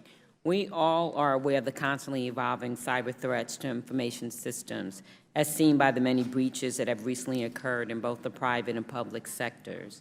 The Federal Information Security Management Act is another important piece of legislation that requires agency and Inspector General to assess the state of their information security management. Dr. Harris, my committee, the IT subcommittee, held a hearing in November on the department's compliance with FISMA based on the IG audit report. We learned the department heavily relies on contractors for its IT systems. We also heard that although progress has been made on IT security, continued improvement is needed. You acknowledge this need for improvement in your opening statement. Can you tell me what your top priority is in this space? Specifically in the FISMA area, we have put an integrated project team together to meet weekly to look at the 51 caps that we have under the 18 findings for FISMA. We have already completed a number of those, approximately 4 of those, and we're looking to complete the vast majority of them by midsummer. Our number one priority is to protect, to correct those things that impact our HVAs, our high-value assets. A second priority is to ensure that repeat findings simply don't occur, not just not occur in individual systems, but occur across our ecosystems. So those are our 2 top priorities. You might have answered this, and I wasn't in the room, but do you feel like you have the staff and the resources that you need to complete your goals? We don't have the necessary resources that we need to complete our goals. Everything is based on risk, and so what we do is we look at risk and then we complete those items at the highest level of risk. There are times, in fact, some of our repeat findings have to do with the fact that we don't have the resources to do everything. Mm-hmm. And the reason I ask is oftentimes people say they can't find the people to carry out the task because everyone's public and private sector are looking for experts on cybersecurity, and of course government doesn't pay what the private sector pays. So are you finding that also? We are. It's one of our biggest challenges. As Dr. King mentioned earlier, we are bringing on a couple of cybersecurity experts to support not just the Department of Education, but specifically federal student aid. And we're looking for more talent also to bring on board to get at some of these challenging issues we have in cybersecurity. Okay, thank you. And I just ask that you keep this committee updated as you continue to address the weaknesses in the department's security systems identified by the IG. Thank you. Would my friend yield? Yes, I will. I thank my friend from Illinois. Just if I could build on that, Dr. King, Mr. King, how well do you think the department is implementing FITARA, which is of great concern to this committee? We are making progress. We have our FITARA implementation plan now approved by OMB. We have made good progress on implementation, continued work to happen through this spring into the summer. Historically, the work of the Federal Student Aid CIO and the department CIO have proceeded on parallel paths, but not always coordinated paths, with the department CIO having full transparency into the activities of the FSA CIO. That will now change with FITARA implementation, and we are working through the internal operations to ensure that that happens. And how are you doing on data center consolidation? Perhaps one of the most immediate big cost savers if done correctly. We are in the initial stages of implementation. I would have to ask Dr. Harris to comment on Dr. Harris? the technical side. Mr. Harris? We have approximately 134 systems in our information systems inventory. More than half of them fall within our primary data centers, and we are working on those that fall outside, much of which don't have PII, but we're working with those vendors to amend contracts and to ensure that they follow NIST guidance and FSMA guidance. Well, remember, one of the explicit goals is consolidation of those data centers. We don't want a huge, plethora of data centers if we can help it. How are you coming on that? What we're doing is we're looking at those things that we can actually consolidate, but we're also looking at a massive retirement of systems that we simply don't need to be carrying on our list of systems inventory. We'll look forward to seeing that progress. Thank you, and I thank my colleague from Illinois. The gentleman yields. The chair recognizes the gentleman from Alabama, Mr. Palmer, for 5 minutes. Thank you, Mr. Chairman. Dr. Harris, you once said in an interview with FedScoop that what keeps you up at night are things you don't know. Yet at our last hearing, it's November 17th last year, you couldn't answer some basic questions I asked you about the lack of personal identification, identity verification, authentication, and the vulnerabilities in the federal student aid central processing system. I'd like to direct your attention to some slides, if the staff could put up the first slide. This is, if you'll notice, a conference. It's a presentation from a conference on federal student aid, and that you did. Okay, if you'd go to slide number 8. If you look at slide number 8, you're laying out all of these things that you're doing. Now, this was in 2011. And what concerns me is when I was asking you just a basic question about the security measures that are in place to protect the CPS system. I mean, CPS system processes 22 million student aid applications a year. There's integration between the Veterans Administration, Selective Service, Department of Justice, Department of Homeland Security, Social Security Administration. I mean, there are 139 million unique Social Security numbers in this system. And your answer to that question was to apologize. You said, I don't have operational oversight of that system, I have limited knowledge, but I can certainly get you more information on that. Dr. Harris,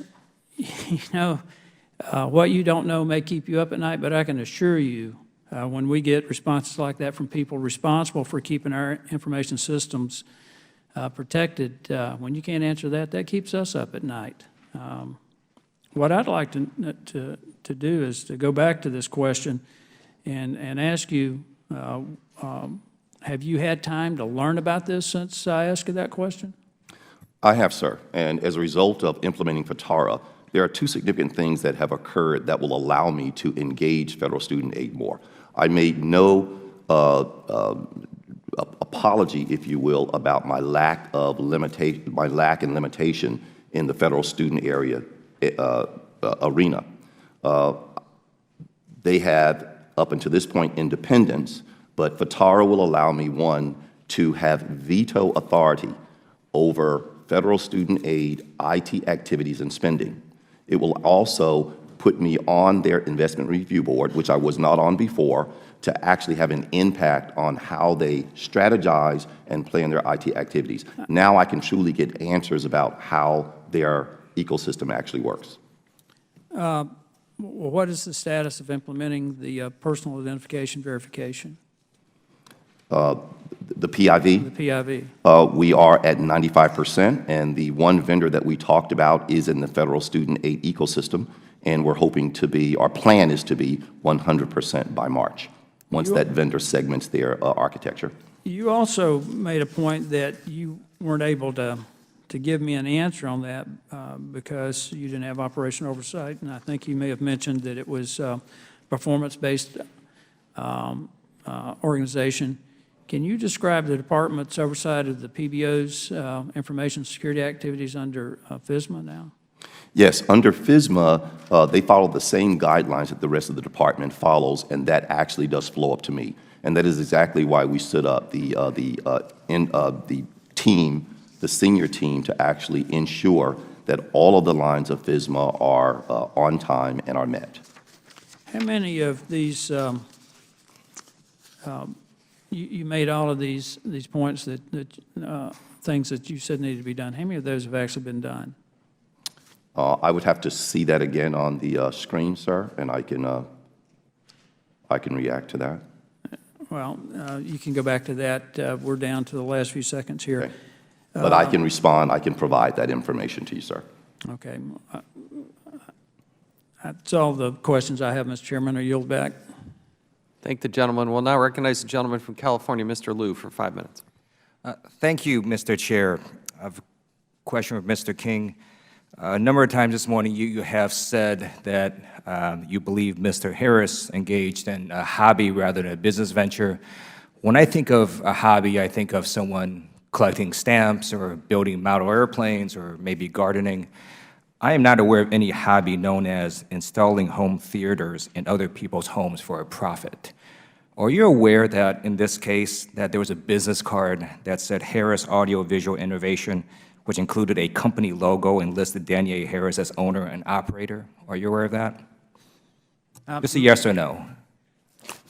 Only for purposes of preparation for this hearing. That was a detail that was in the file that was reviewed by the Office of General Counsel. And you had read it. Were you aware of that fact? No, I did not review the entirety of the So you weren't aware investigative file. So you were not aware until now that he had a business card that listed him as No, owner I operator? became aware of that in the process of preparing for this hearing. That was in the investigative file. The structure in the department is All the right, General second Counsel question. reviews the investigative Are file. you aware that he paid 2 employees to do these installations in other people's homes? My understanding is that there were 2 employees who were involved in this activity and received compensation as part of that. Now having known this, do you still believe he engaged in a hobby rather than a business venture? Just a yes or no. The determination of whether or not it was a hobby or a business venture was based on the recommendation from our Office of General Counsel that reviewed the entirety of the file. Let me stop you there. Let me tell you how it works. And I know something about this because I was an active duty JAG in the military. I'm still in the reserves. I'm a military attorney. The way it works in government, attorneys give advice. You make the decision. Attorneys don't make the decision, you do. And in this case, I want to know your view. Now knowing these facts, did he engage in a hobby or a business venture? I credit the judgment of our General Counsel. All right, let me tell you how it works. You are not a rubber stamp for your attorney. That's not how it works. And if you think that's how it works, then you need to reevaluate. So let me shift another line of questioning based on what Chair Chaffetz had mentioned about violating a law, rule, or regulation. Outside this bubble of Washington, D.C., the rest of America would view what Mr. Harris did as violating a law, rule, or regulation. For you to not find that was simply an error. It was a mistake, because your job is not to protect Mr. Harris. It is to send a proper tone, standards of conduct, and leadership for your agency. And you have now sent the message that you can operate a business venture, not report that on your ethics forms, not report the income on your tax filings, and that does not violate a law, rule, or regulation. That's simply ridiculous. And you cannot use a shield of relying on some recommendation of an attorney. It is your decision, it is your job to make the correct decision. You made the wrong one. I now have questions for Mr. Harris. And Mr. Harris, I'm going to ask you something related to cybersecurity now. You had mentioned in your testimony this morning that you said cybersecurity is a critical component of what you do, but it's not the only one. I want to know, do you believe cybersecurity is the most important aspect of your job? Yes or no? I do. I think it overlays everything else. Right. And you have a chief security officer for cybersecurity? I do, sir. Right. Does that person report to you or to the secretary? He reports to me. Okay.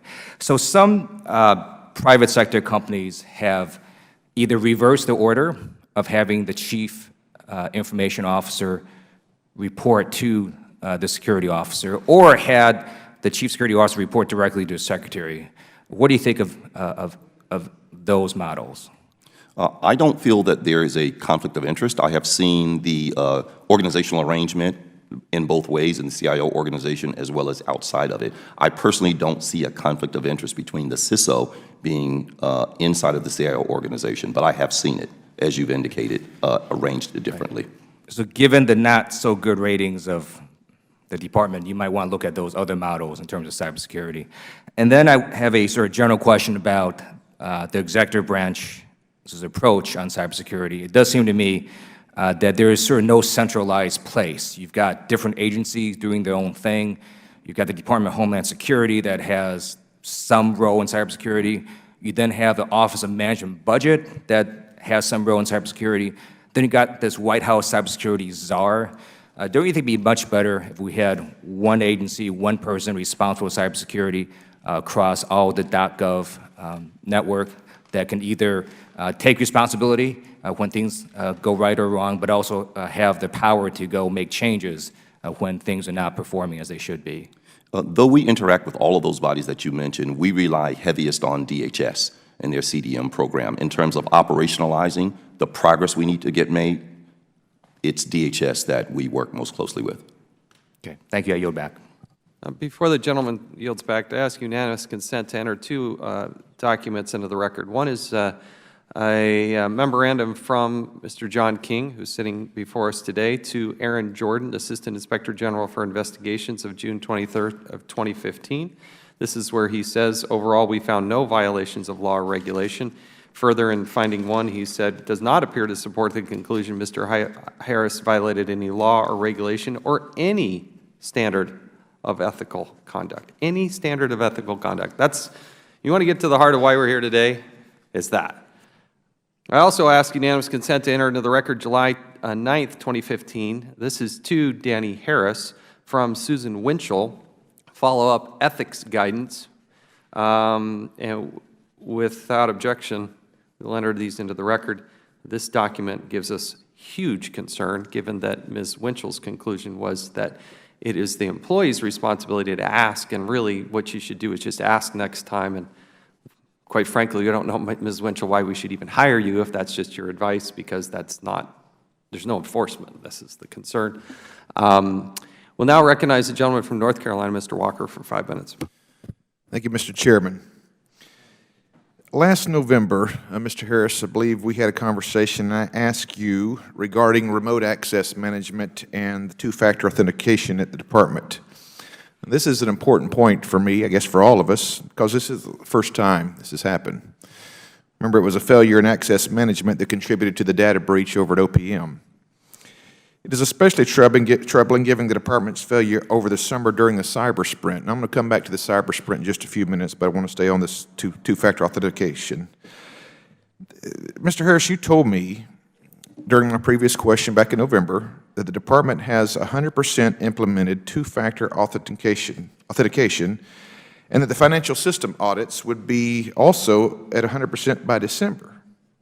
However, according to the Inspector General, and this is from the FISMA audit 2014, end of year, it says in some instances, although the department said it completed a recommendation, we continue to find that the corrective actions were not implemented. Do you agree or disagree with that finding? Based on my discovery, yes, I have found that the discipline that should have been in place in terms of some of the recommendations and findings, recommendations, and caps were not made, and that's something that the senior team now is ensuring will never happen again. So what you testified to me in November, you're basically saying today was not accurate or was not true? It was based on my understanding. Well, what was your understanding based on? Based on the facts that my staff had provided me.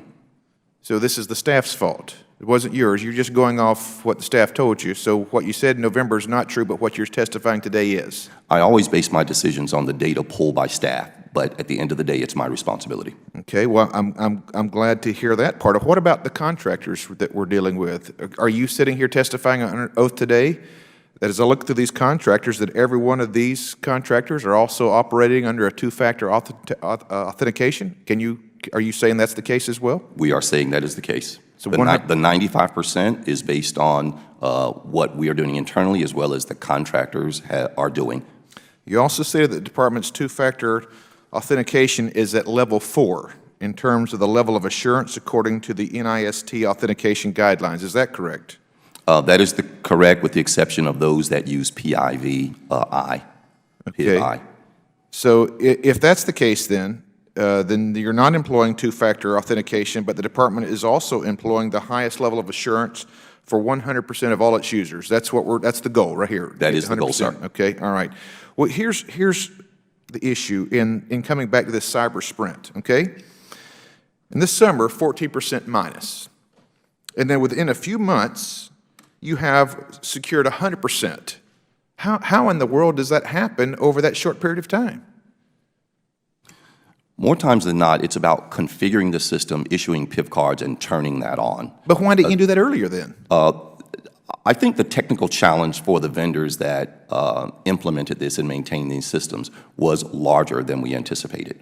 Well, it appears to us that it's only when the light is shown on the deficiencies, or you start bringing these grades of concurrent Fs, that you're willing to do something. Mr. King, you're fidgeting over there. You're wanting to jump in. What do you have to say on this? Yes, sir.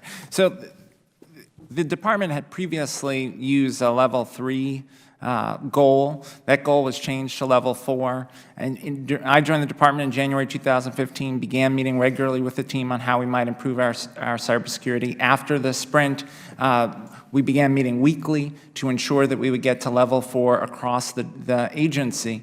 In the federal student aid area, we have a number of external contractors. They use PIV-I. In order to get to 95%, we needed to amend nearly 60 contracts, which we did with external vendors, provided technical assistance to those external vendors. That's why we're at 95%. So I just want to convey again the urgency that we brought to this matter throughout my time at the department. Yeah, you've been conveying, and almost to me, you're trying to cover here. I think the Congresswoman from D.C., Ms. Dorton, really brought it to a point here, saying there's no consequences for the actions. The people get scored, your grade didn't change at all, you're still getting high marks, and I think it's the irony of this is education. So what in the world are we teaching our children? There's no consequences for their actions? Mr. King, you're still defending the actions like this is no big deal. I don't understand that. I want to ask you right now, I want to come back to this. Under oath, are you still saying to me and to this panel and to the American people that you do not believe that any standard of ethical conduct was breached? Is that your testimony? My testimony was that I saw significant lapses in judgment, that I counseled That's what you said. Do you believe that today or not? Yeah, I believe Do you believe that any ethical standard of conduct was breached or was broken? I do not believe there was a violation of law or regulation or policy of the department. However, I do believe there were significant lapses in judgment. I counseled Dr. Harris on those. That was the 4th counseling that he received on that matter. Lapses of judgment, ethical conduct, those two merge at all, or are those two separate things? You sit here today and you blame it on your general counsel and lawyers for not taking a position of leadership and holding the people accountable. No, sir. Do you understand why the American people are frustrated with this? I disagree with that characterization. I took it very seriously. It's why I engaged in additional counseling of Dr. Harris. It's why I asked that the counseling that he'd received from the ethics officer to be put in writing. You took it very serious. What actions did you take toward Mr. Harris? I engaged. My time has expired. I'm sorry. I have to yield back. Again. Thank you, Mr. Chairman. Don't worry, we're going to keep going.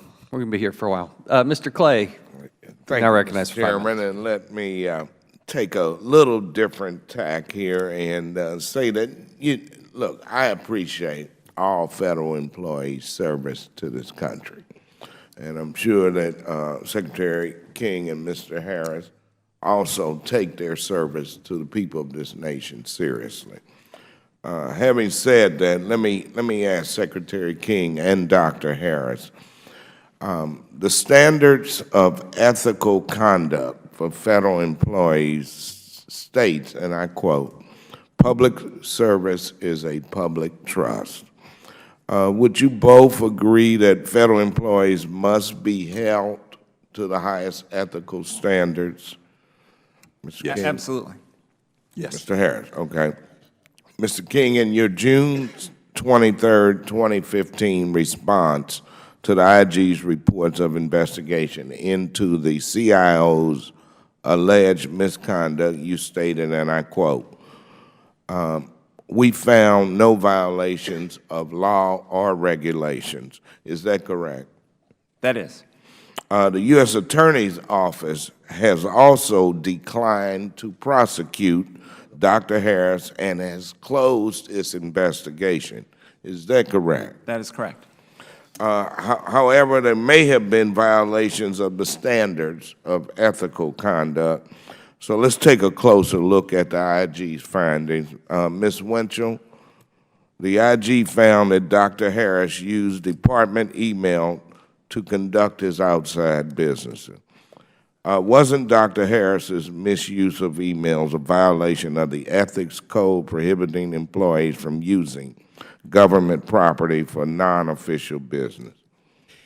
Yes, the standards of conduct provide that employees may not use government resources for other than an authorized purpose.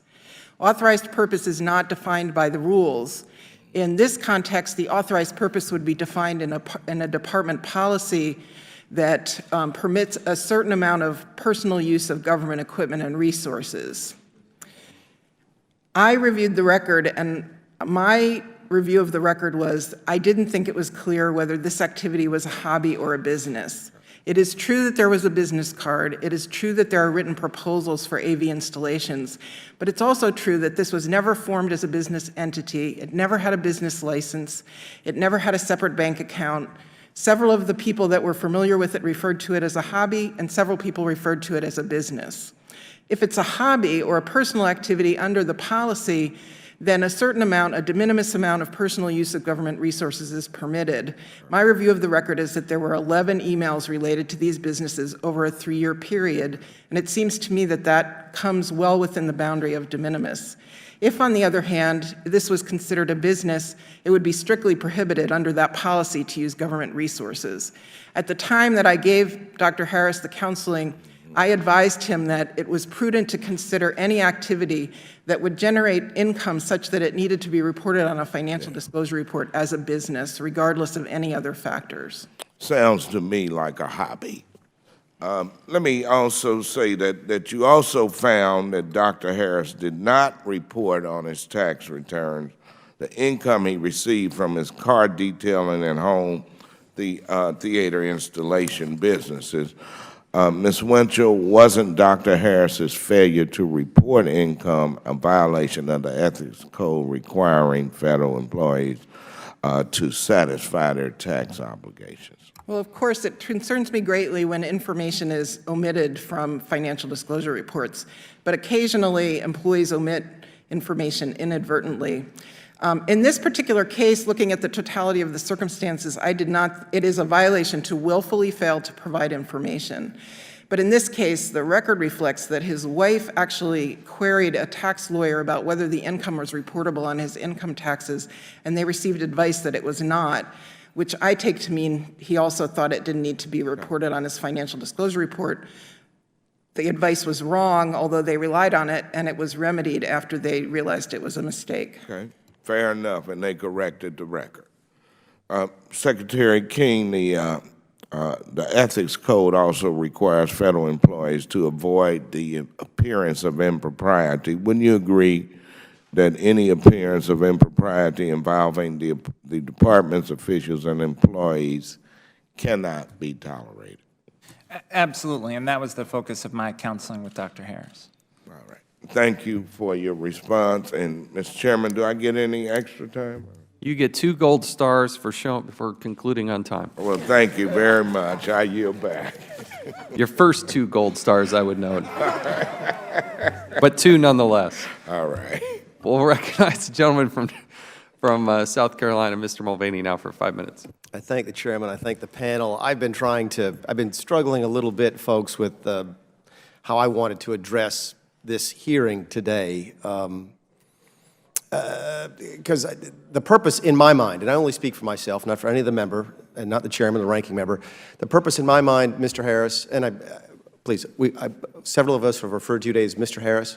We mean no disrespect. It's on your name tag, so when we can't remember your name, we look up, it's sitting there. So I know you've been called doctor. We mean no disrespect. I don't think, at least for me personally, the purpose here is certainly not to try and get you fired. I think that's important for you to know that.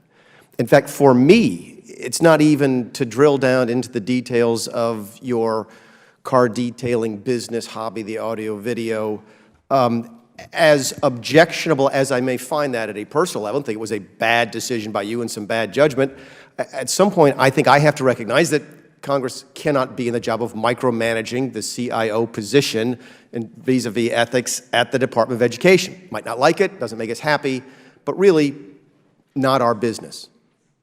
You start screwing around, Mr. King, it's a different story. But the folks who work for you, I think we have to rely on the process. The OIG gets involved, the ethics gets involved, and we may disagree with the decision, but that's not the purpose here, is to second guess, at least in my mind, whether or not what you did was right or wrong, or whether or not the process of examining was right or wrong. The purpose of being here is what you're responsible for doing for the folks that we represent, and the taxpayers, and the 139 million people whose records you hold.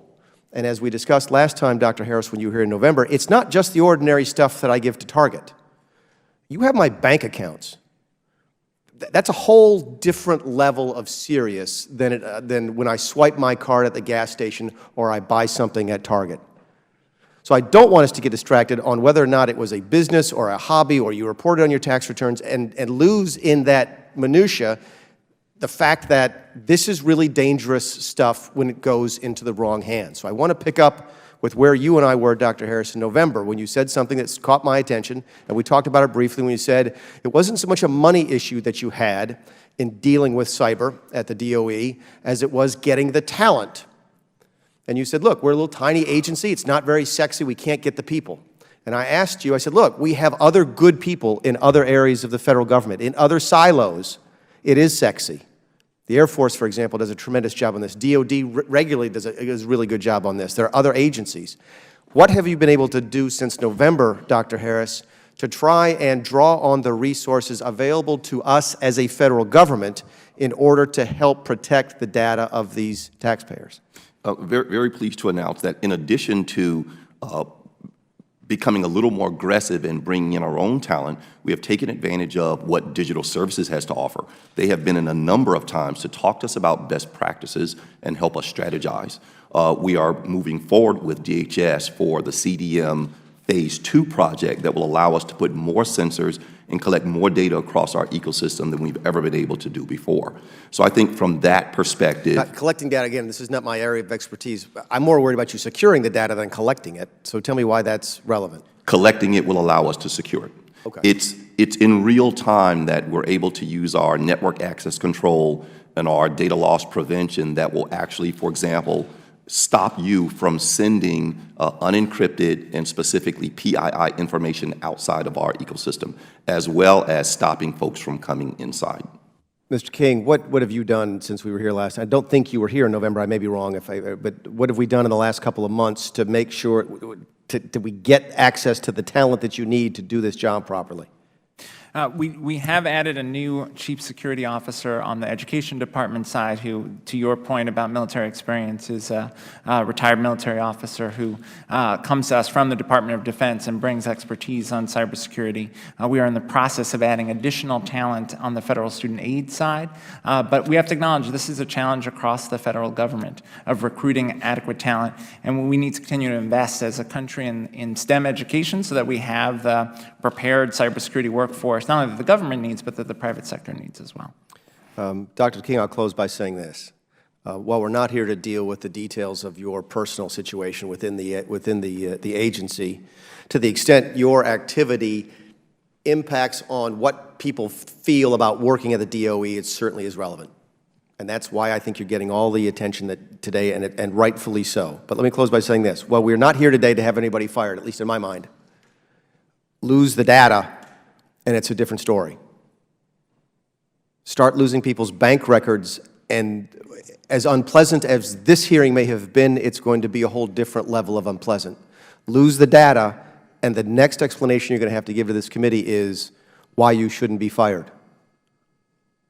That's as plain as I can put it. So as reasonable as I'm trying to be today and laying out for you what we're not here to try to accomplish, you can expect me and others to be fairly unreasonable with our patients next time if you lose the stuff. So please, don't lose it. Thanks.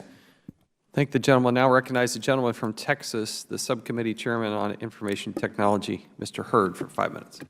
Thank you, Mr. Chairman, and thank you, Secretary King, for being with us today. And I'd like to echo some of my colleagues' good work on the two-factor authentication. I know the difficulty of that, and I'm confident y'all are going to get the 5%. And I'd also say that using the new authorities in FITARA to get the FSA CIO under control of your own CIO is important. And if you think there are additional authorities that you need in order to have the right management structure in place, we're here to help.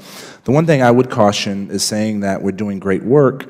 Let's raise our gaze, as Speaker Ryan likes to say, and we should not be saying just implementing one part of a larger strategy is good enough. I think we should be talking about when 95% of the recommendations by the IG are approved, that's going to be great work. When there are not repeat findings, as you mentioned earlier today, Mr. Harris, that would be good work. Secretary King, has Mr. Harris been given a performance plan since you've been in your new role? When Dr. Harris was directly reporting to me, we had a performance agreement around goals that would be accomplished, and those goals were accomplished over the 2015 year. That is related to the progress that we've seen in many areas of cybersecurity. Has he been giving a progress review? We met throughout the year for review of his progress and an end-of-year conversation about the overall performance. On each of those occasions, although I did express appreciation for the progress we were making, I also conveyed the urgency of continued progress on cybersecurity. And we already said, he mentioned he got an outstanding performance. So my question is, and this is going to you, Mr. Harris, what is EDL? EDL, which happens to have PII, is an investment that is an education locator. It allows the public, it's public-facing, it allows the public to reach out to anyone in the Department of Education that they need to reach. And they are putting PII information in that? It's PII, but... And this is not FISMA compliant, is that correct? That is correct, sir. It is PII, but we consider it low level. In other words, with the name and phone number, we consider it PII, but it certainly doesn't include Social Security numbers, bank information. So on the one hand, it does not have an ATO, and we are pushing it to get an ATO. When will you get it done? We're looking for the end of next quarter. Great. 54 software programs that y'all are using are no longer supported by the vendor. Why is that? To a large degree, many of the systems owners of these tools, sometimes it's an OS, sometimes it's an application or a middleware, simply didn't have the funding to upgrade them, or from a mission perspective, decided that it wasn't. So what do you need to do in order to fix that problem? We are looking to do three things. We're looking to either upgrade or retire 90% of those by June. The remaining will have to have documentation that says the Department of Education accepts the risk. We will absolutely not allow anyone to sit out there and just say, well, we'll do it at some point. Secretary King, if that's accomplished by June, I would say that's a pretty significant achievement. Secretary King, and I'm not trying to be coy here, do you know what COBOL is? Yes. Okay. I'm not familiar with the technical details of the coding language. It's a coding language. But I am aware of what COBOL is. It was old even when I was going through university in programming. I take exception to that, Mr. Hurd. And y'all have over 1 million lines of code on that. However, we were told at the last hearing on November 17th that the Department of Education does not use COBOL. Is that correct, Mr. Harris? And I was referring to outside of the FSA ecosystem. And that is why I said we don't use it. I wasn't talking about FSA, to clarify. So now that that FRTARA is giving you more authorities in which to oversee FSA, what is your plan with getting rid of COBOL? It's a good question. And based on the information I'm provided, COBOL is old. However, the latest version is considered secure. It has all the patches.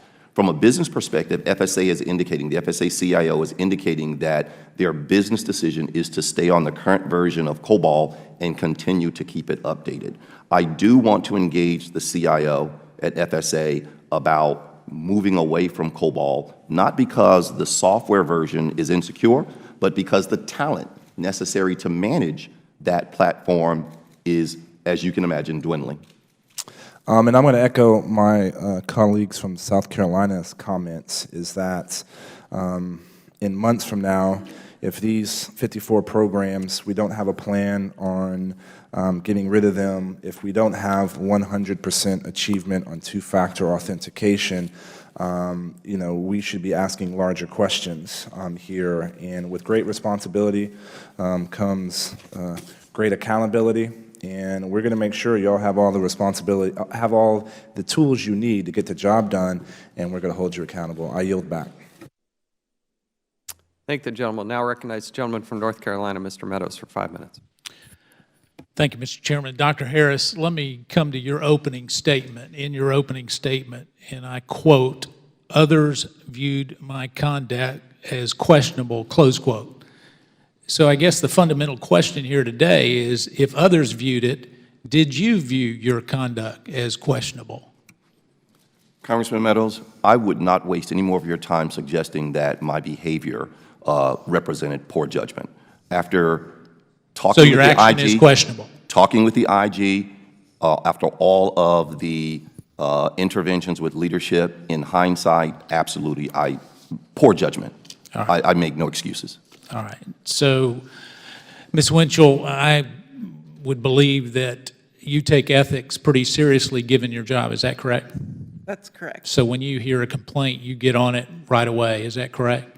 Yes. And so no time lapses between when you hear about it and you work towards remedy? Well, we would evaluate the allegation and try to obtain as much relevant information before we took action. But Okay. yes, we would try to do that as swiftly as possible. Sure. Mr. King, is that your testimony as well? You take it real serious? Absolutely. Okay. Can either of you, Ms. Winchell or Mr. King, explain to me why the Inspector General gave you a report on April of 2013, and they had to do a follow-up 2 years later and said that they had never heard from anybody? Why would that be? Mr. King, you may want to answer since it was directed to you. On March 23rd of 2015, in response it says, and I quote, "To date, we have not received a response from the Office of the Deputy Secretary concerning the findings that they gave on April 2nd of 2013. Why would they have not had a response in 2 years, if you take it seriously? When I joined the department in January of 2015, the IG explained that there was an addendum to the report that was forthcoming. But that's not what this is saying. I'm going back to the original report. When they put in the report on April 2nd of 2013, you know what they heard from you guys? Crickets. Not a single daggum response. Ms. Winchell, you want to respond to that? Well, I can't speak for why the Office of the Deputy Secretary didn't respond to the IG, but I can tell you that we met in the Office of the General Counsel to consider the report, in April, in the March-April timeframe in 2013. And at that time, we understood from the IG that the offending conduct had ceased. But we also understood... How did you figure that out? Who talked to Dr. Harris? Because you didn't talk to him, according to your note, right, until a year later. And you take everything real serious, and yet, according to your memo, you didn't talk to Dr. Harris until March 12th of 2014, almost a year after the IG submitted a request. Why would it take a year? Well, we were waiting for the feedback from the U.S. Attorney's Office to see what, if any, action that they were going to take on these. We understood that the conduct had ceased. Actually, How did you understand that? Pardon? Did you go and talk to Dr. Harris? I understood it from the IG. Now, was in my notes. hold on just a second. You understood it from the IG's report. No, and, I didn't. I don't. And they were it's in waiting my for a notes- response from you. It's in my notes that at the time that we had these conversations, that the conduct had ceased. I did not talk to Mr. Harris personally. So you're in charge of ethics, Yes. and you're taking somebody else's word that the conduct has ceased a year later? My understanding is that Deputy Secretary Miller, after receiving the initial IG report, consulted with the Office of General Counsel and spoke directly with Dr. Harris, giving And Dr. said it was Harris okay. counseling. No, giving him counseling that there was a appeal. Now, how is that your understanding? Did you talk to Tony Miller about that? That's my understanding from the staff, the Deputy Secretary's office. Okay, well, overlap between Mr. Deputy King, Secretary Miller. let me tell you what's troubling here. I don't know if Dr. Harris's actions are the most troubling or your cover-up of it is the most troubling. Mr. King, because let me tell you the concern I have. Everybody can make a mistake. But the minute that it was put forth by the OG, everybody, Ms. Winchell and Mr. King, you should have been all over this and saying that this is a problem. And let me tell you the reason why I'm so concerned. I've been visiting federal employees, and you know what I constantly hear is that there's a double standard for the people at the top and the rank and file federal workers. And today, listening to this testimony, I tell you, I hope they're not watching because they would use a different word for bovine waste than what is used here. Congress, I just want to be clear that I took this incident very seriously. No, you haven't, because your responses, I would disagree, Mr. King, because your responses indicate that nothing has happened in terms of retribution. No one's been fired. In fact, you approved a big bonus for Dr. Harris.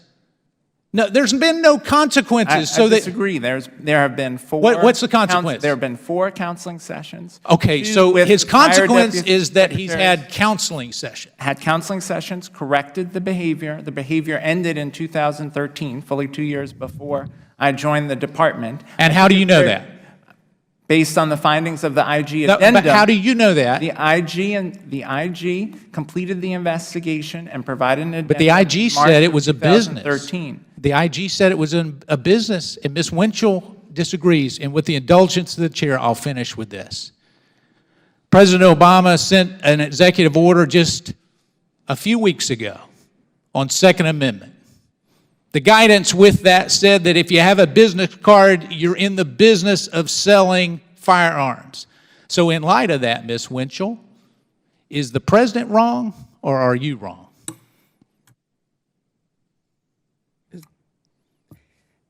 I still think that according to the information in the report, it is not clear whether this was a business or a hobby at the time that I reviewed the report. Everybody else is very clear. I'll yield back. Thank you. I'll now recognize myself. Ms. Bruce, how long have you been in the Inspector General's office? I've been doing this kind of work for over 30 years. I've been in specific Office of Inspector Generals for the last 20. To the best of your recollection, just in general, how many criminal referrals have you been involved and engaged with during that time? Well, I was an auditor, so I wasn't specifically in investigations, so I wouldn't have been involved with those types of things. But since you've become The more Deputy senior, Inspector General? yes, how many have you seen? How many have been coming out of the Office of Inspector General? I would definitely have to get back with you on that. But it's a handful, right? This is not something that happens week in and week out. So when you said criminal investigations, you Or mean... criminal referrals to the Department of Justice. Criminal referrals. Well, we have many criminal referrals to the Department of Justice because we don't know whether it's going to be tried criminally, civilly, or administratively. So we have plenty of those. And so when you do that, you have come to a finding that you believe is fairly serious. If we can put up the slide, this is of the potential violations here. So this is the slide of the potential violations coming out of the IG to the Department of Justice. Now, the Department of Justice didn't come to a conclusion and say, you are absolutely wrong. They just decided not to prosecute, correct? That's correct. The Department of Justice declined prosecution in favor of administrative remedies. So we can take that slide down. Mr. King, this is one of the problems. Because the Department of Justice believes that you, as the acting secretary, have the ability within your realm to enact the remedies, they decide not to prosecute. Don't come before this committee, as I believe you did, to try to infer that because there was no prosecution, there was nothing wrong there. Are you telling me, Mr. King, that Ms. Bruce and the Inspector General is wrong on all 12 of those? Not even the standard of breaking the law, but as you said, you have listed out no violation of law, regulation, policy, or ethics. The IG doesn't make a conclusion. They provide findings. The General Counsel then reviews those findings. They make a recommendation to? They make a recommendation to me. Yes. In this case, and you get to be, you're the final. And to my predecessor's predecessor. In each case, we took it seriously. We provided counseling. The conduct that was in question stopped in 2013. What is it that Mr. Harris did? And I want to explain the reason why I think this is so vital. We have thousands. How many people at the Department of Education? How many people work at the Department of Education? More than 4,000. Okay. Mr. Harris gets a $15,000 bonus. You probably didn't hand out a whole lot of those, but a lot of people didn't get bonuses, and probably most didn't get those high of bonuses. They work hard, they care, they're doing things right. They don't need counseling sessions. They don't need inspectors general to come in and interview them. They don't need to have a Department of Justice review their file. And put up the scorecard again. This is an objective. This isn't Congress. This is not some Republican or Democratic thing. Best places to work categories, the change between 2014 and 2015, every single key metric is down. Every single one. And it's listed as one of the worst places to work, and your turnover rate is near 10%. So, Mr. King, you can take that slide down. What is it that Mr. Harris did that justifies pulling money out of the taxpayer's pocket and giving him a $15,000 bonus? The evaluation for 2015 is based on the totality of performance. Yes, employee morale is very important to us, but it is also very important that we make progress on cybersecurity. As I indicated, we went from 11% at level 4. Can I stop you right there, please? You scored an F in what you self-reported. The Office of Management and Budget put out a cyber sprint. You were one of, I think, 3 or 4 agencies that scored a negative. Everybody else bolted ahead. So and over the course of the 2015 year, we went from 11% to 95%, making dramatic improvements. We are also and every single metric was negative. Every single one. The problem is, Mr. Harris has been in charge. You could say, well, it was so bad at 11% that we had such great improvement. The problem is he's been in charge since 2008. It's not like he just inherited this and he hasn't had a few months to fix it. What specifically did Mr. Harris do to justify the Congress appropriating people's money, $15,000? Again, cybersecurity is one aspect of his performance, but on cybersecurity, he co-led an effort with our FSA CIO that involved amending nearly 60 contracts in order to ensure that all of our external vendors are at level 4 two-factor authentication. We made dramatic progress there. We are resolving FISMA audit findings. We're making progress on cybersecurity. We also have a variety of other technology efforts, replacing outdated technology systems, improving services to employees. The overall performance of the CIO in 2015 was strong. I can't speak to prior evaluations of Dr. Harris's performance. What I can speak to is the progress that we've made since I joined the department in January 2015. Again, you're looking at an Inspector General report that comes out mid-year, criminal referrals, every single metric's down. 10 systems still to this date with expired authorities to operate. One has PII information, 54 unsupported software systems. You have an Inspector General who can go in there undetected into the system. You have the 139 million Social Security numbers, and this guy gets a bonus. This is why we have zero confidence in you, personally. Zero. Now, I want to ask you a few more things, because I'm telling you, this bothers me to no end. Mr. Harris, you gave a loan to one of your employees, correct? Correct. Has that been repaid? Yes, it has. When? It was years ago. I don't have the exact date, but I can get you that. You listed 2 other jobs that you currently also have, right? You teach, correct? That is correct. How much time does that take? I teach at night, and I do it on my own time. And if I may, in context, talk about my role as CIO. My average day is 12 hours, and my superiors and colleagues and customers call me all times of the night and weekends. If you look at my leave balances, I am rarely away from the department. So yes, I do work a lot, but I am very passionate and very serious about my job. What is the other job that you have that generates income? There's another one. I just teach, that's it. But you had, before, you were working for the city of Detroit, correct? I did a short consulting stint with Detroit, both the city and the school system in a different year. And how much time did that take? Very little. I would be in Detroit maybe once every other month, and then I would work remotely. I was simply consulting them on their IT strategy. So very little. Ms. Bruce, let's go back to this. Do you believe, does the Inspector General's office believe that this was a business or a hobby? The Office of Inspector General found business cards, a logo, paid employees. We do believe that it's a business. And were those paid employees subordinates of Mr. Harris? Yes, they were. Is that a violation of policy?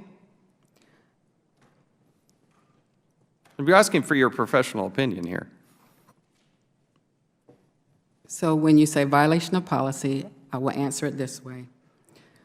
When you speak of 5 CFR 2635, 5012, 701, 702, and 704, you have to make sure that you're not giving the appearance of impartiality or misuse of position. Mr. Harris, who is Christopher Claiborne? He works in the CIO organization. So he works for you? He is several layers under me, but he works in the organization. I do not supervise him. He's in your organization. You're the boss, right? If you came into his office and said, do this, would he do it? I do not supervise him. Come on. Seriously?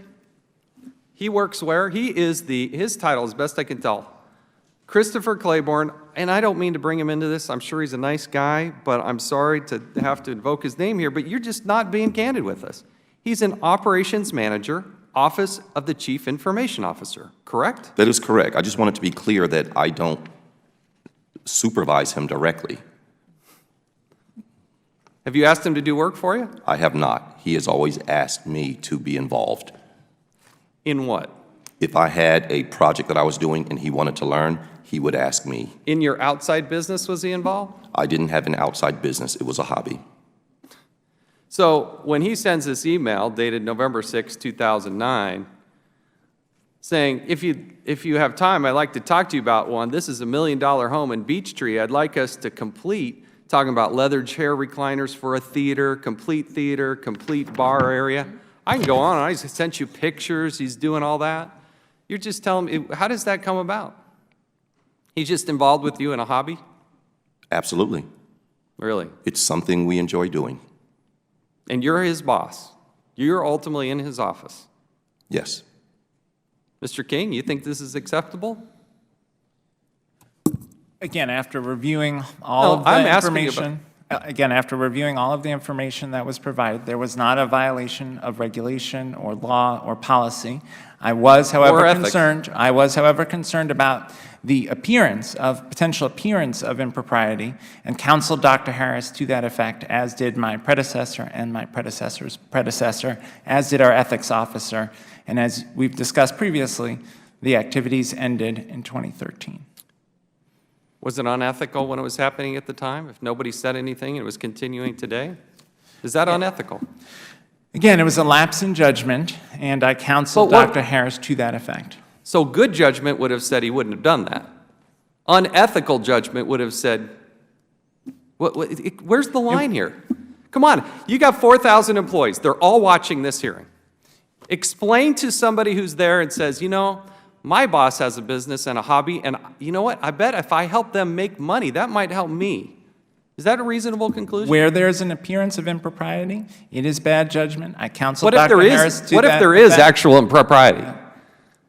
In this case, based on the findings of the IG report that were provided to our Office of General Counsel and our review of those findings, the review that was conducted by Deputy Secretary Miller and then by Deputy Secretary Shelton, by Ms. Winchell, and then my review of their findings, there was not a violation here of law or regulation or policy. There were lapses in judgment. Dr. Harris was counseled on those lapses of judgment 4 separate times, and the behavior, the activities ended. Do you really think that Ms. Bruce and the Office of Inspector General made a criminal referral because they believed there was no violation of law, regulation, policy, or ethics? They provided information to the Department of Justice, and the Department of Justice chose not to proceed based on the information they received. That's what was summarized in the addendum that I received in March of 2015. We'll now recognize Ms. Plaskett for as much time as she would like. That's very generous of you, Mr. Chairman. I won't forget that. Thank you. I just wanted to go back and ask some more questions. And this is really about the past conduct, the allegations concerning the past conduct. Ms. Winchell, in your testimony on today's hearing, you stated that in the time you reviewed the Inspector General's 2013 report, your understanding was that the activities had already ceased and that the matter had been referred to the U.S. Attorney's Office for investigation. Is that correct of your understanding at the time you reviewed the Inspector General's April 2013 report? That's correct. Okay. And Dr. Harris, had you stopped the activities at issue before the IG issued the April 2013 report? Yes, the last activity I had was 2012. Last activity, what would that activity have been? My hobbies. Okay. And that would have been the detailing and the home technology, the theater. That is correct. I still detail, but I do not accept compensation. It is still a hobby of mine. Okay. And I understand that you had, and then going back to a contract with eSource Technologies, it's our understanding that you have a personal relationship with the president of that company, a contractor for the department, and the IG's report references a contract awarded in 2004. What was your position in 2004 with the Department of Education? In 2004, I was the deputy CFO, and I was not a personal friend of that vendor then. I knew him, I knew of him, as I do other vendors, but I was not a personal friend. And were you involved in the procurement or the contracting as the deputy CFO in 2004? I may have sat on the panel, but I did not select the vendor. What does sitting on the panel mean? You simply review what the vendors provide. You're reviewing and then discussing with the others on the panel your recommendation? That is correct. Okay. So you were part of the group that made recommendations to the ultimate contracting, but you say you were not a personal friend. That is correct. In 2004. That is correct. When did you consider yourself a personal friend? Approximately 2008, when I moved into the same area where the vendor lived. And did you have any contact with the vendor between 2004 and 2008? I'm sure I saw him as a result of him having business at the department, but I didn't, our families weren't friends, we didn't travel together, we didn't. So you did that after 2008? When you say you After traveled? 2008, yes, we became friends. You traveled together, Absolutely. your families? Absolutely, and we were friends. That friendship was started because you moved into the area, or he moved into the same area? I moved into the same area, and we realized that we lived in the same area because we ran into each other in the area. Okay. And then, Ms. Winchell, in your testimony, you stated that it's not clear that a close personal friendship had formed at the time Dr. Harris was involved in activities relating to the owner's company. That's correct.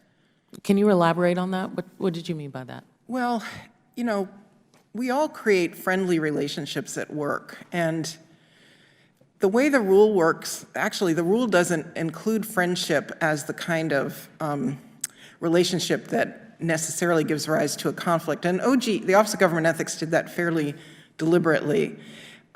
They provide a process that you can go through to evaluate whether the friendship would give rise to a appearance of a conflict of interest, basically evaluating whether a reasonable person would question your impartiality if you were to work on a matter involving that individual. So when I'm looking at these questions, and employees do call me from time to time about whether or not they should work on something that involves a friend, I'll ask them a series of questions like, have you gone on vacation with this friend? How long have you known them? You know, sometimes you have people that meet their significant others.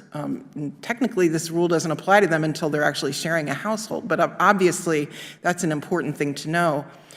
The report of investigation, the only evidence there is in the report of a close personal friendship is when the vacations occurred, which was, I believe, in 2000 in or around 2010. Before people go on vacations together, they're usually eating and socializing and everything else before you rise to the occasion that I think I can go on a personal vacation. That's true, but there's So you don't think that there was a personal relationship before they went on a vacation? Well, I think there probably was, but there's no evidence of that. Did you ask the questions? Well, Dr. Harris has said on several occasions that the close personal friendship started in 2008. Did you ask the questions?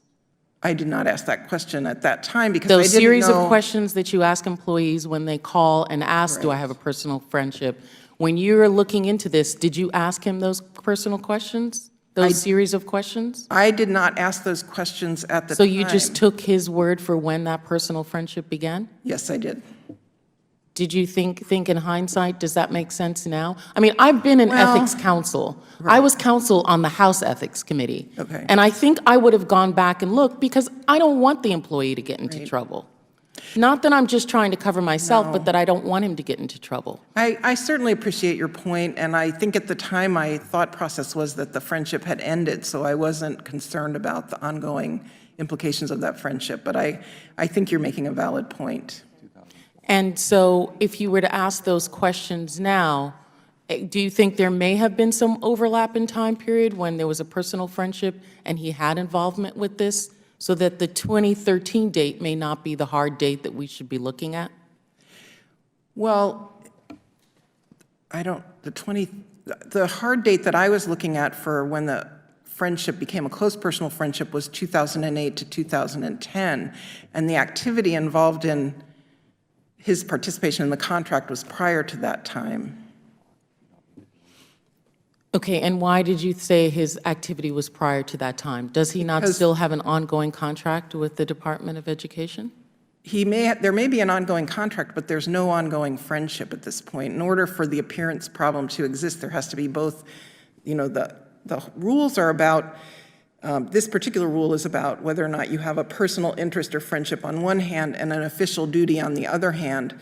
And at this point in time, the friendship doesn't exist. And as I understand it, he also doesn't participate in these contracts. The president of the company no longer participates in the contract? No, Dr. Harris no longer participates doesn't have a role in the implementation of the contracts. Ms. Bruce, do you, and you know that, Ms. Winchell, how do you know that? Well, the only participation that's detailed in the report is from 2004, 2005, 2006.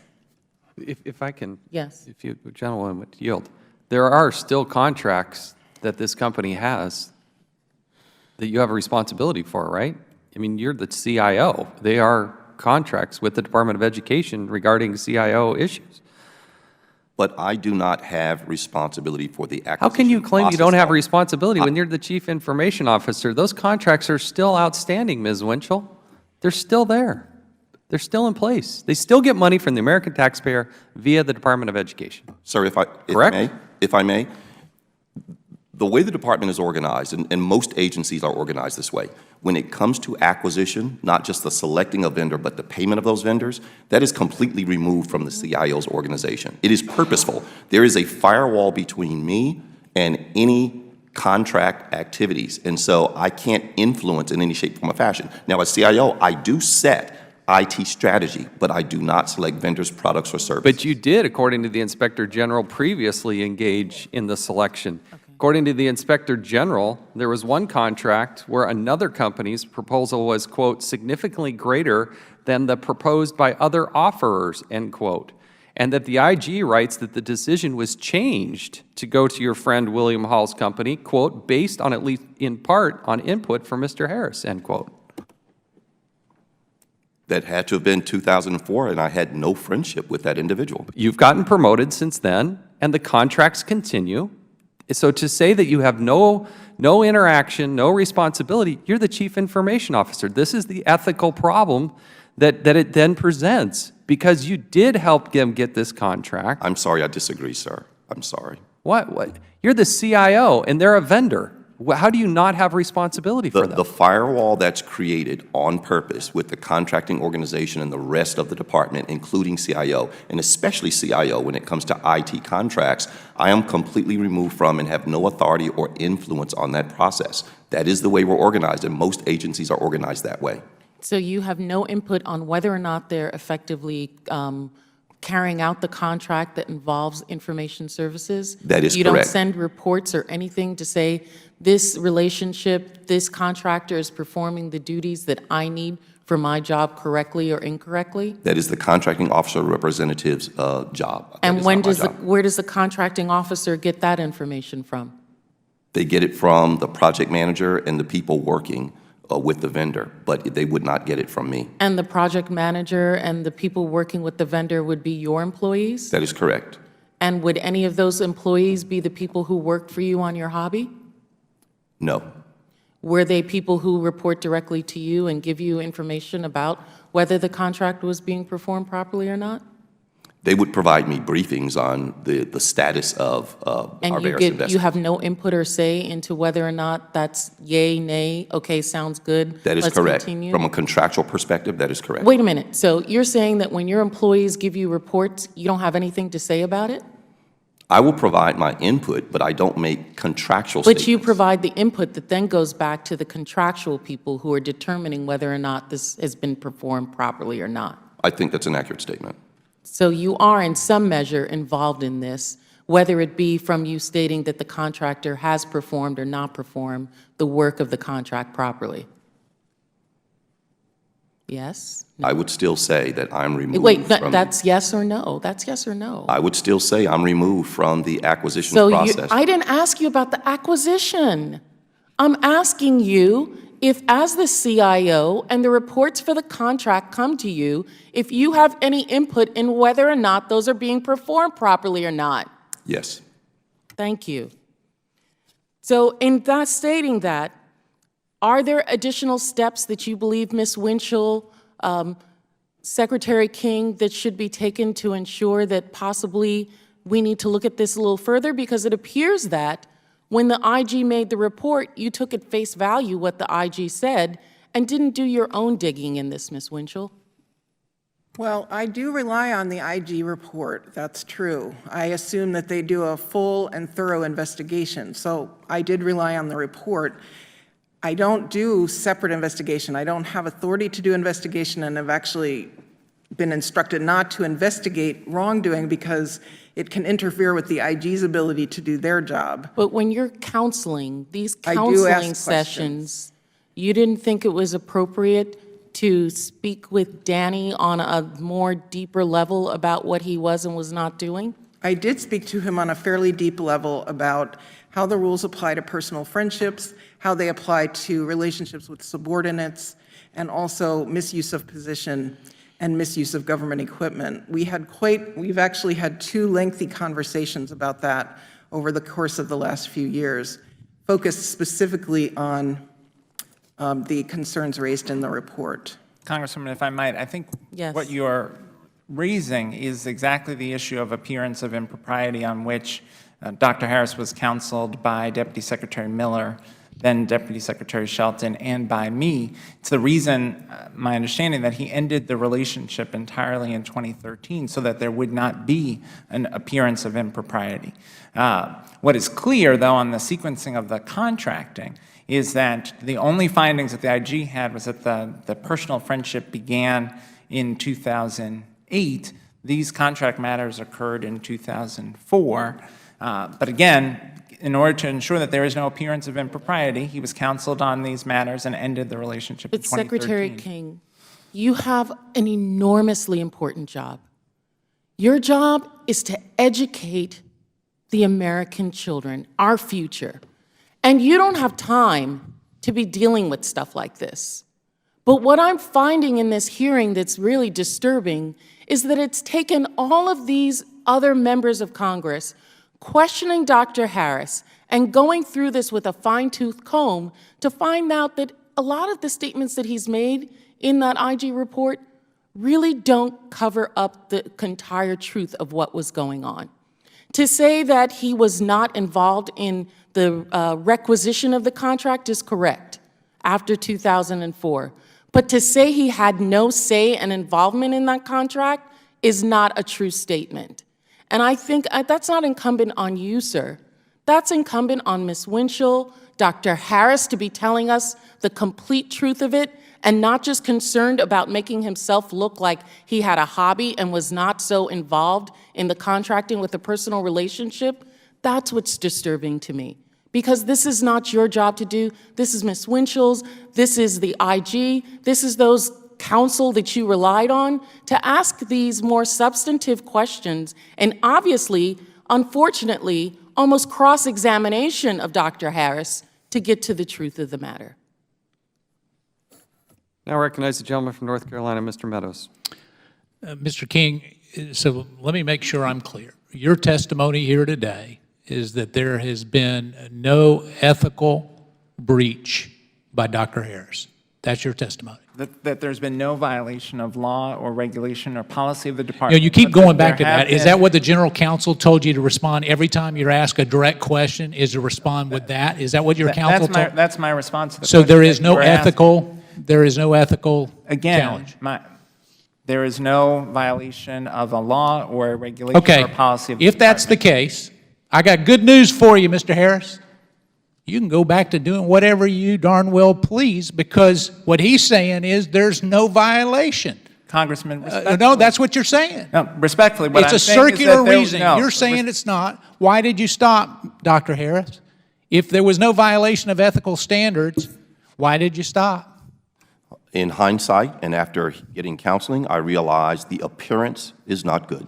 All right, so let me ask you this, Mr. King. Why did 3 different secretaries counsel Dr. Harris? If the first one took, why was there a need for a counseling in the second one? Why is there a need for the third one? The evidence If is that it was the done on 2013, according to your testimony, everything was over, why did everybody keep following up with Dr. Harris? If there's no violation of ethics or anything else, why would you have embarked to counsel him again? The evidence is that the initial counseling was effective and that the activities ended in So why did you 2013. waste your time? But both my predecessor and I believe that high ethical standards are of the utmost important. And So he did importance and violate wanted- ethical standards. No, and wanted to convey. You can't have it both ways, Mr. King. You can't have it both ways. Again, we wanted to convey to Dr. Harris that there could not Let me even tell you what you're be conveying to the appearance American of people. impropriety. Let me tell you what you're conveying to the American people. And more importantly, to the 4,000 workers at the Department of Education, is that you can bend the rules. It just is a matter of who you are if you're bending the rules. And that's a sad commentary here today. Because, Ms. Winchell, you said that you go by what the IG has. Is that was your testimony, right? That's correct. Okay. If the IG said it was a business, which she did, why did you not go by that? Well, you questioned it there. Well, in all honesty, I'd have to go back and see exactly what the report said. But I've read it. I'm telling you, she said it. Your testimony, Ms. Bruce, was it a business? Correct. We said because income was being generated, it has a business logo, and employees were paid. It was a business. So why did you not take her advice? You did on everything else. Ms. Plaskett said that you should have done your investigation. You said you relied on it, but yet on the business part, you didn't rely on it. Well, I relied on the facts that they provided and on the breadth of their investigation, but I did not rely on the conclusions that they reached because I thought their conclusions were wrong. But that's not what you said, Ms. Winchell, in answering Ms. Plaskett. Again, you're using circular reasoning. You said that it was the IG's assumption that he was either innocent or guilty, and so what you did was took their words and then you came to your own conclusion? Is that what you're saying, without an investigation? I came to my own conclusion based on the facts that were provided in the investigation. All right, so Ms. Bruce, Mr. Harris paid 11 employees? Was your testimony? I may have missed that. No, 2 employees. 2 employees. So he paid 2 different employees. Yes.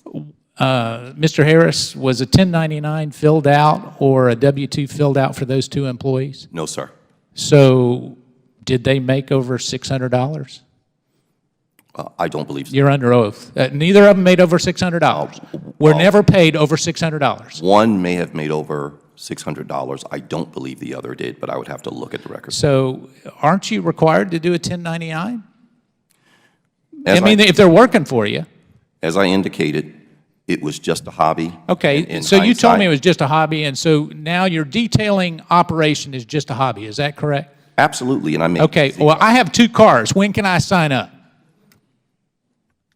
If it's a hobby, I mean, I'd love to bring my cars and let you detail my cars.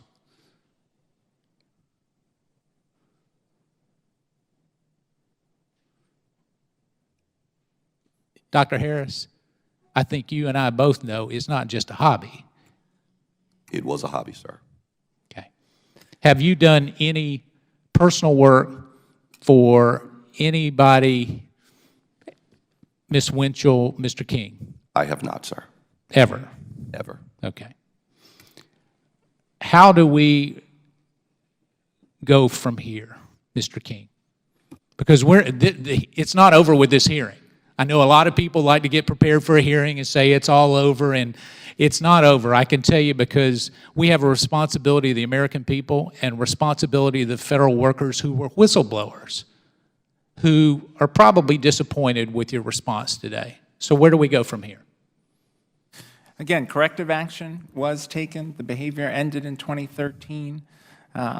Our focus at the department is on ensuring that we move forward on cybersecurity and the other urgent priorities of the department. We are making significant progress on cybersecurity, but we have much more to do and to ensure that we are responding as best we can to the cybersecurity threats that exist. So let me close with this last question then. What message does it send to all the federal workers if we have someone who has been referred for criminal action by the OIG, who has been counseled 3 times for questionable behavior, and continues to get outstanding performance reviews and bonuses that would make most of us blush? What message does it send, Mr. King? The message is clear. Where there was the appearance of impropriety. I agree, the message is clear. Where but there was the appearance of impropriety, the employee was counseled by 3 deputy secretaries, by our ethics officer. And the checks kept coming. The checks kept coming. The activities ended, and the employee understands the importance of not even allowing the appearance of impropriety. I'll yield back. Thank you, Mr. Chairman. Thank you. I have a few things to clean up. Mr. Harris,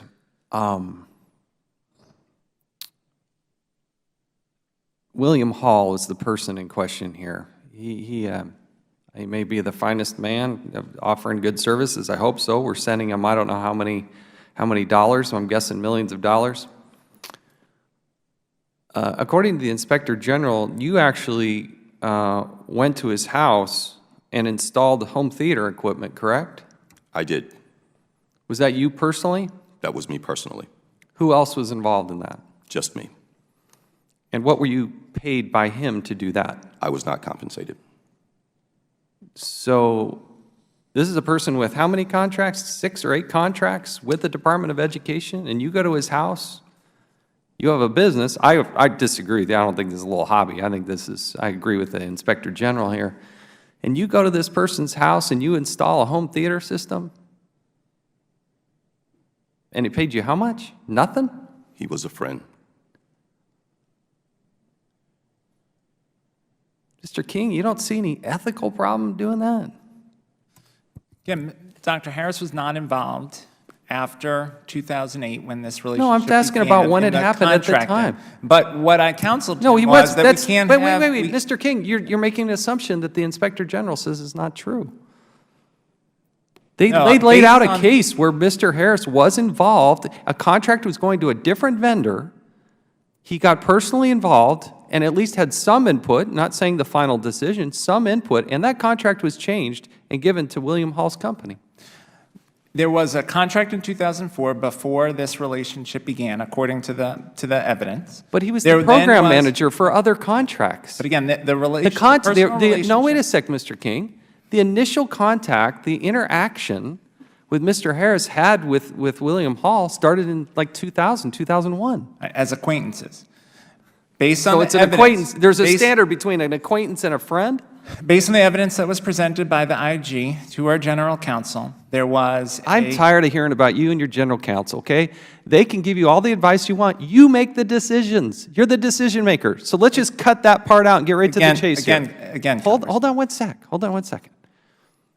You see no ethical problem with somebody who oversees and supervises the personnel who have to implement these contracts, with them personally going and installing home theater equipment to a company that I'm guessing makes millions of dollars from those contracts? As I indicated, I made clear in my counseling to Dr. Harris. If you're that there just going to read the cannot same be- thing. There cannot be an appearance of impropriety to the extent that having But this I want to personal know if there relationship- was any impropriety. And in your mind, you're saying no. There What is I'm no saying is that impropriety. the appearance, as a result of the personal relationship, was a problem. Dr. Harris understood that. The relationship ended in 2013. I think Mr. Meadows is exactly right. You can't have it both ways. Either Mr. Harris violated no regulation, law, policy, or any ethical concern, and you should continue on, sir. According to Mr. King, continue on, play on. You've had nothing docked in your pay, nothing, you've progressed at every level. You got bonused up. I mean, you've had, what, almost $250,000 in bonuses over the last 11 years. Congratulations. And you had side businesses, 3 other jobs. You were people that had contracts with you that you were going to their home and installing theaters. You, over a 2-year period, exchanged 700 phone calls or text messages, you say. But you say, hey, there's no relationship. You still oversee those? I don't know how you get away with it. I really don't. I'm concerned about the other 3,900 and however many employees are out there. I think you're sending the wrong mix. And Mr. King, I hope at some point you do reevaluate and go through this. I got one other thing here. Mr. Harris, what was you had to go back with this unreported income. How much money are we talking about was the unreported income? It was 1% of my household income. Over what period of time? Over a 10-year period. So over a 10-year period, you're making in excess close to $2 million during that time. No, sir. No, sir. It was an average of $4,000 a year, and that was before expenses. After expenses, it was hundreds of dollars, and that is why, poor judgment, but that is why it wasn't a business. It was just a hobby, but it was. So there's $40,000 in revenue? That's what we're talking about? That wasn't? Over 10 years, and again, that's before expenses. After expenses, it would have been hundreds of dollars. There literally was no major profit to be made. It was insignificant amounts of money. But you had employees, you were installing home theater equipment, you I had did not people have employees. Okay, you had independent contractors that worked at the Department of Education that also worked for you, and they had dual income as well. I'm just trying to, so if it's 1% of your income, you said 1 to 2% of your income over 10 years. Annually, 1% annually. I know, but I'm taking your salary, $183,000. You haven't always made that much. You multiply that times 10, that equals how much? $1.8 million. Take what's 1 or 2% of that. Yeah, and you start to come up with tens of thousands of dollars that I just want to understand the gravity. We'll work on the math with you in the Department of Education soon. I could continue on, but we have exhausted this. I think you have, Mr. King, with all due respect, Ms. Winchell, let me do this before he does. Ms. Bruce, we've talked about several things here over the last few minutes. You looked like you wanted to make some sort of comment there. Only that I know we spent quite a bit of time talking about business. The OIG at no time never was approached to get some additional information. We've always been available for that additional information.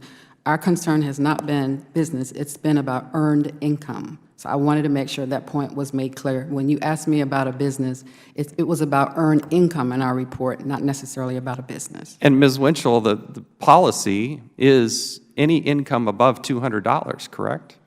Yeah, actually, it's the law that governs the financial disclosure reporting. It's Right. $200 from any source. Because Dr. Harris didn't form a business, that would be over $200 from each person who paid him to provide a service in a given year. So for example, if he installed a home AV system for $700 and earned $700, he would need to report that. But if he detailed a car for $75 or $100, that would not need to be reported. Yeah, In other words, they don't have to. In my mind, it's actually more understandable, but, and why do we do that? Why do we get disclosures of $200 or more? Well, I can't speak for why the legislature set the $200, but the whole point of the system is to help the government identify and remediate actual and potential conflicts of interest. Yeah, it's an ethical issue. Exactly. Did he fill out a form for 10 years, or did he fill a form out for just 1 year? Mr. Harris actually has filled out his public financial disclosure form completely and in a timely manner every year.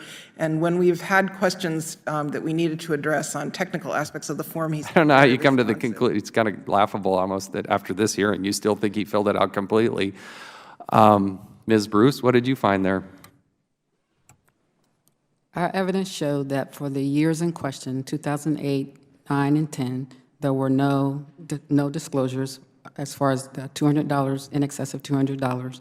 And Mr. Harris admitted that he's making money every year for 10 years, and there's 3 years that they didn't complete them. So you just said, this is what scares us to death. This is why we got a hearing that's going into hour 4, is because you still, as the ethics officer, you spent supposedly 8 hours a day working on ethics. Hard to believe that that happens. You still don't understand it. You still don't know that there's a problem. And Mr. King, you are enabling this. You are the decision maker. You've been given this mantle of trust from the President of the United States, and you're failing. And it's got to quit. You still don't know. He admitted right here just now that for 10 years he's been having this income. And the Inspector General is saying, why are you shaking your head? Back in the audience, just laughing at us. You're laughing at the American taxpayer. I don't know who that guy works for. I'm telling you, don't just sit there and laugh at us.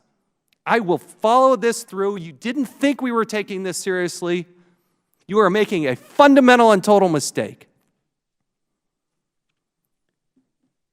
You're misusing American taxpayer dollars. We have vulnerabilities that are just unbelievable, and we will continue to pursue this.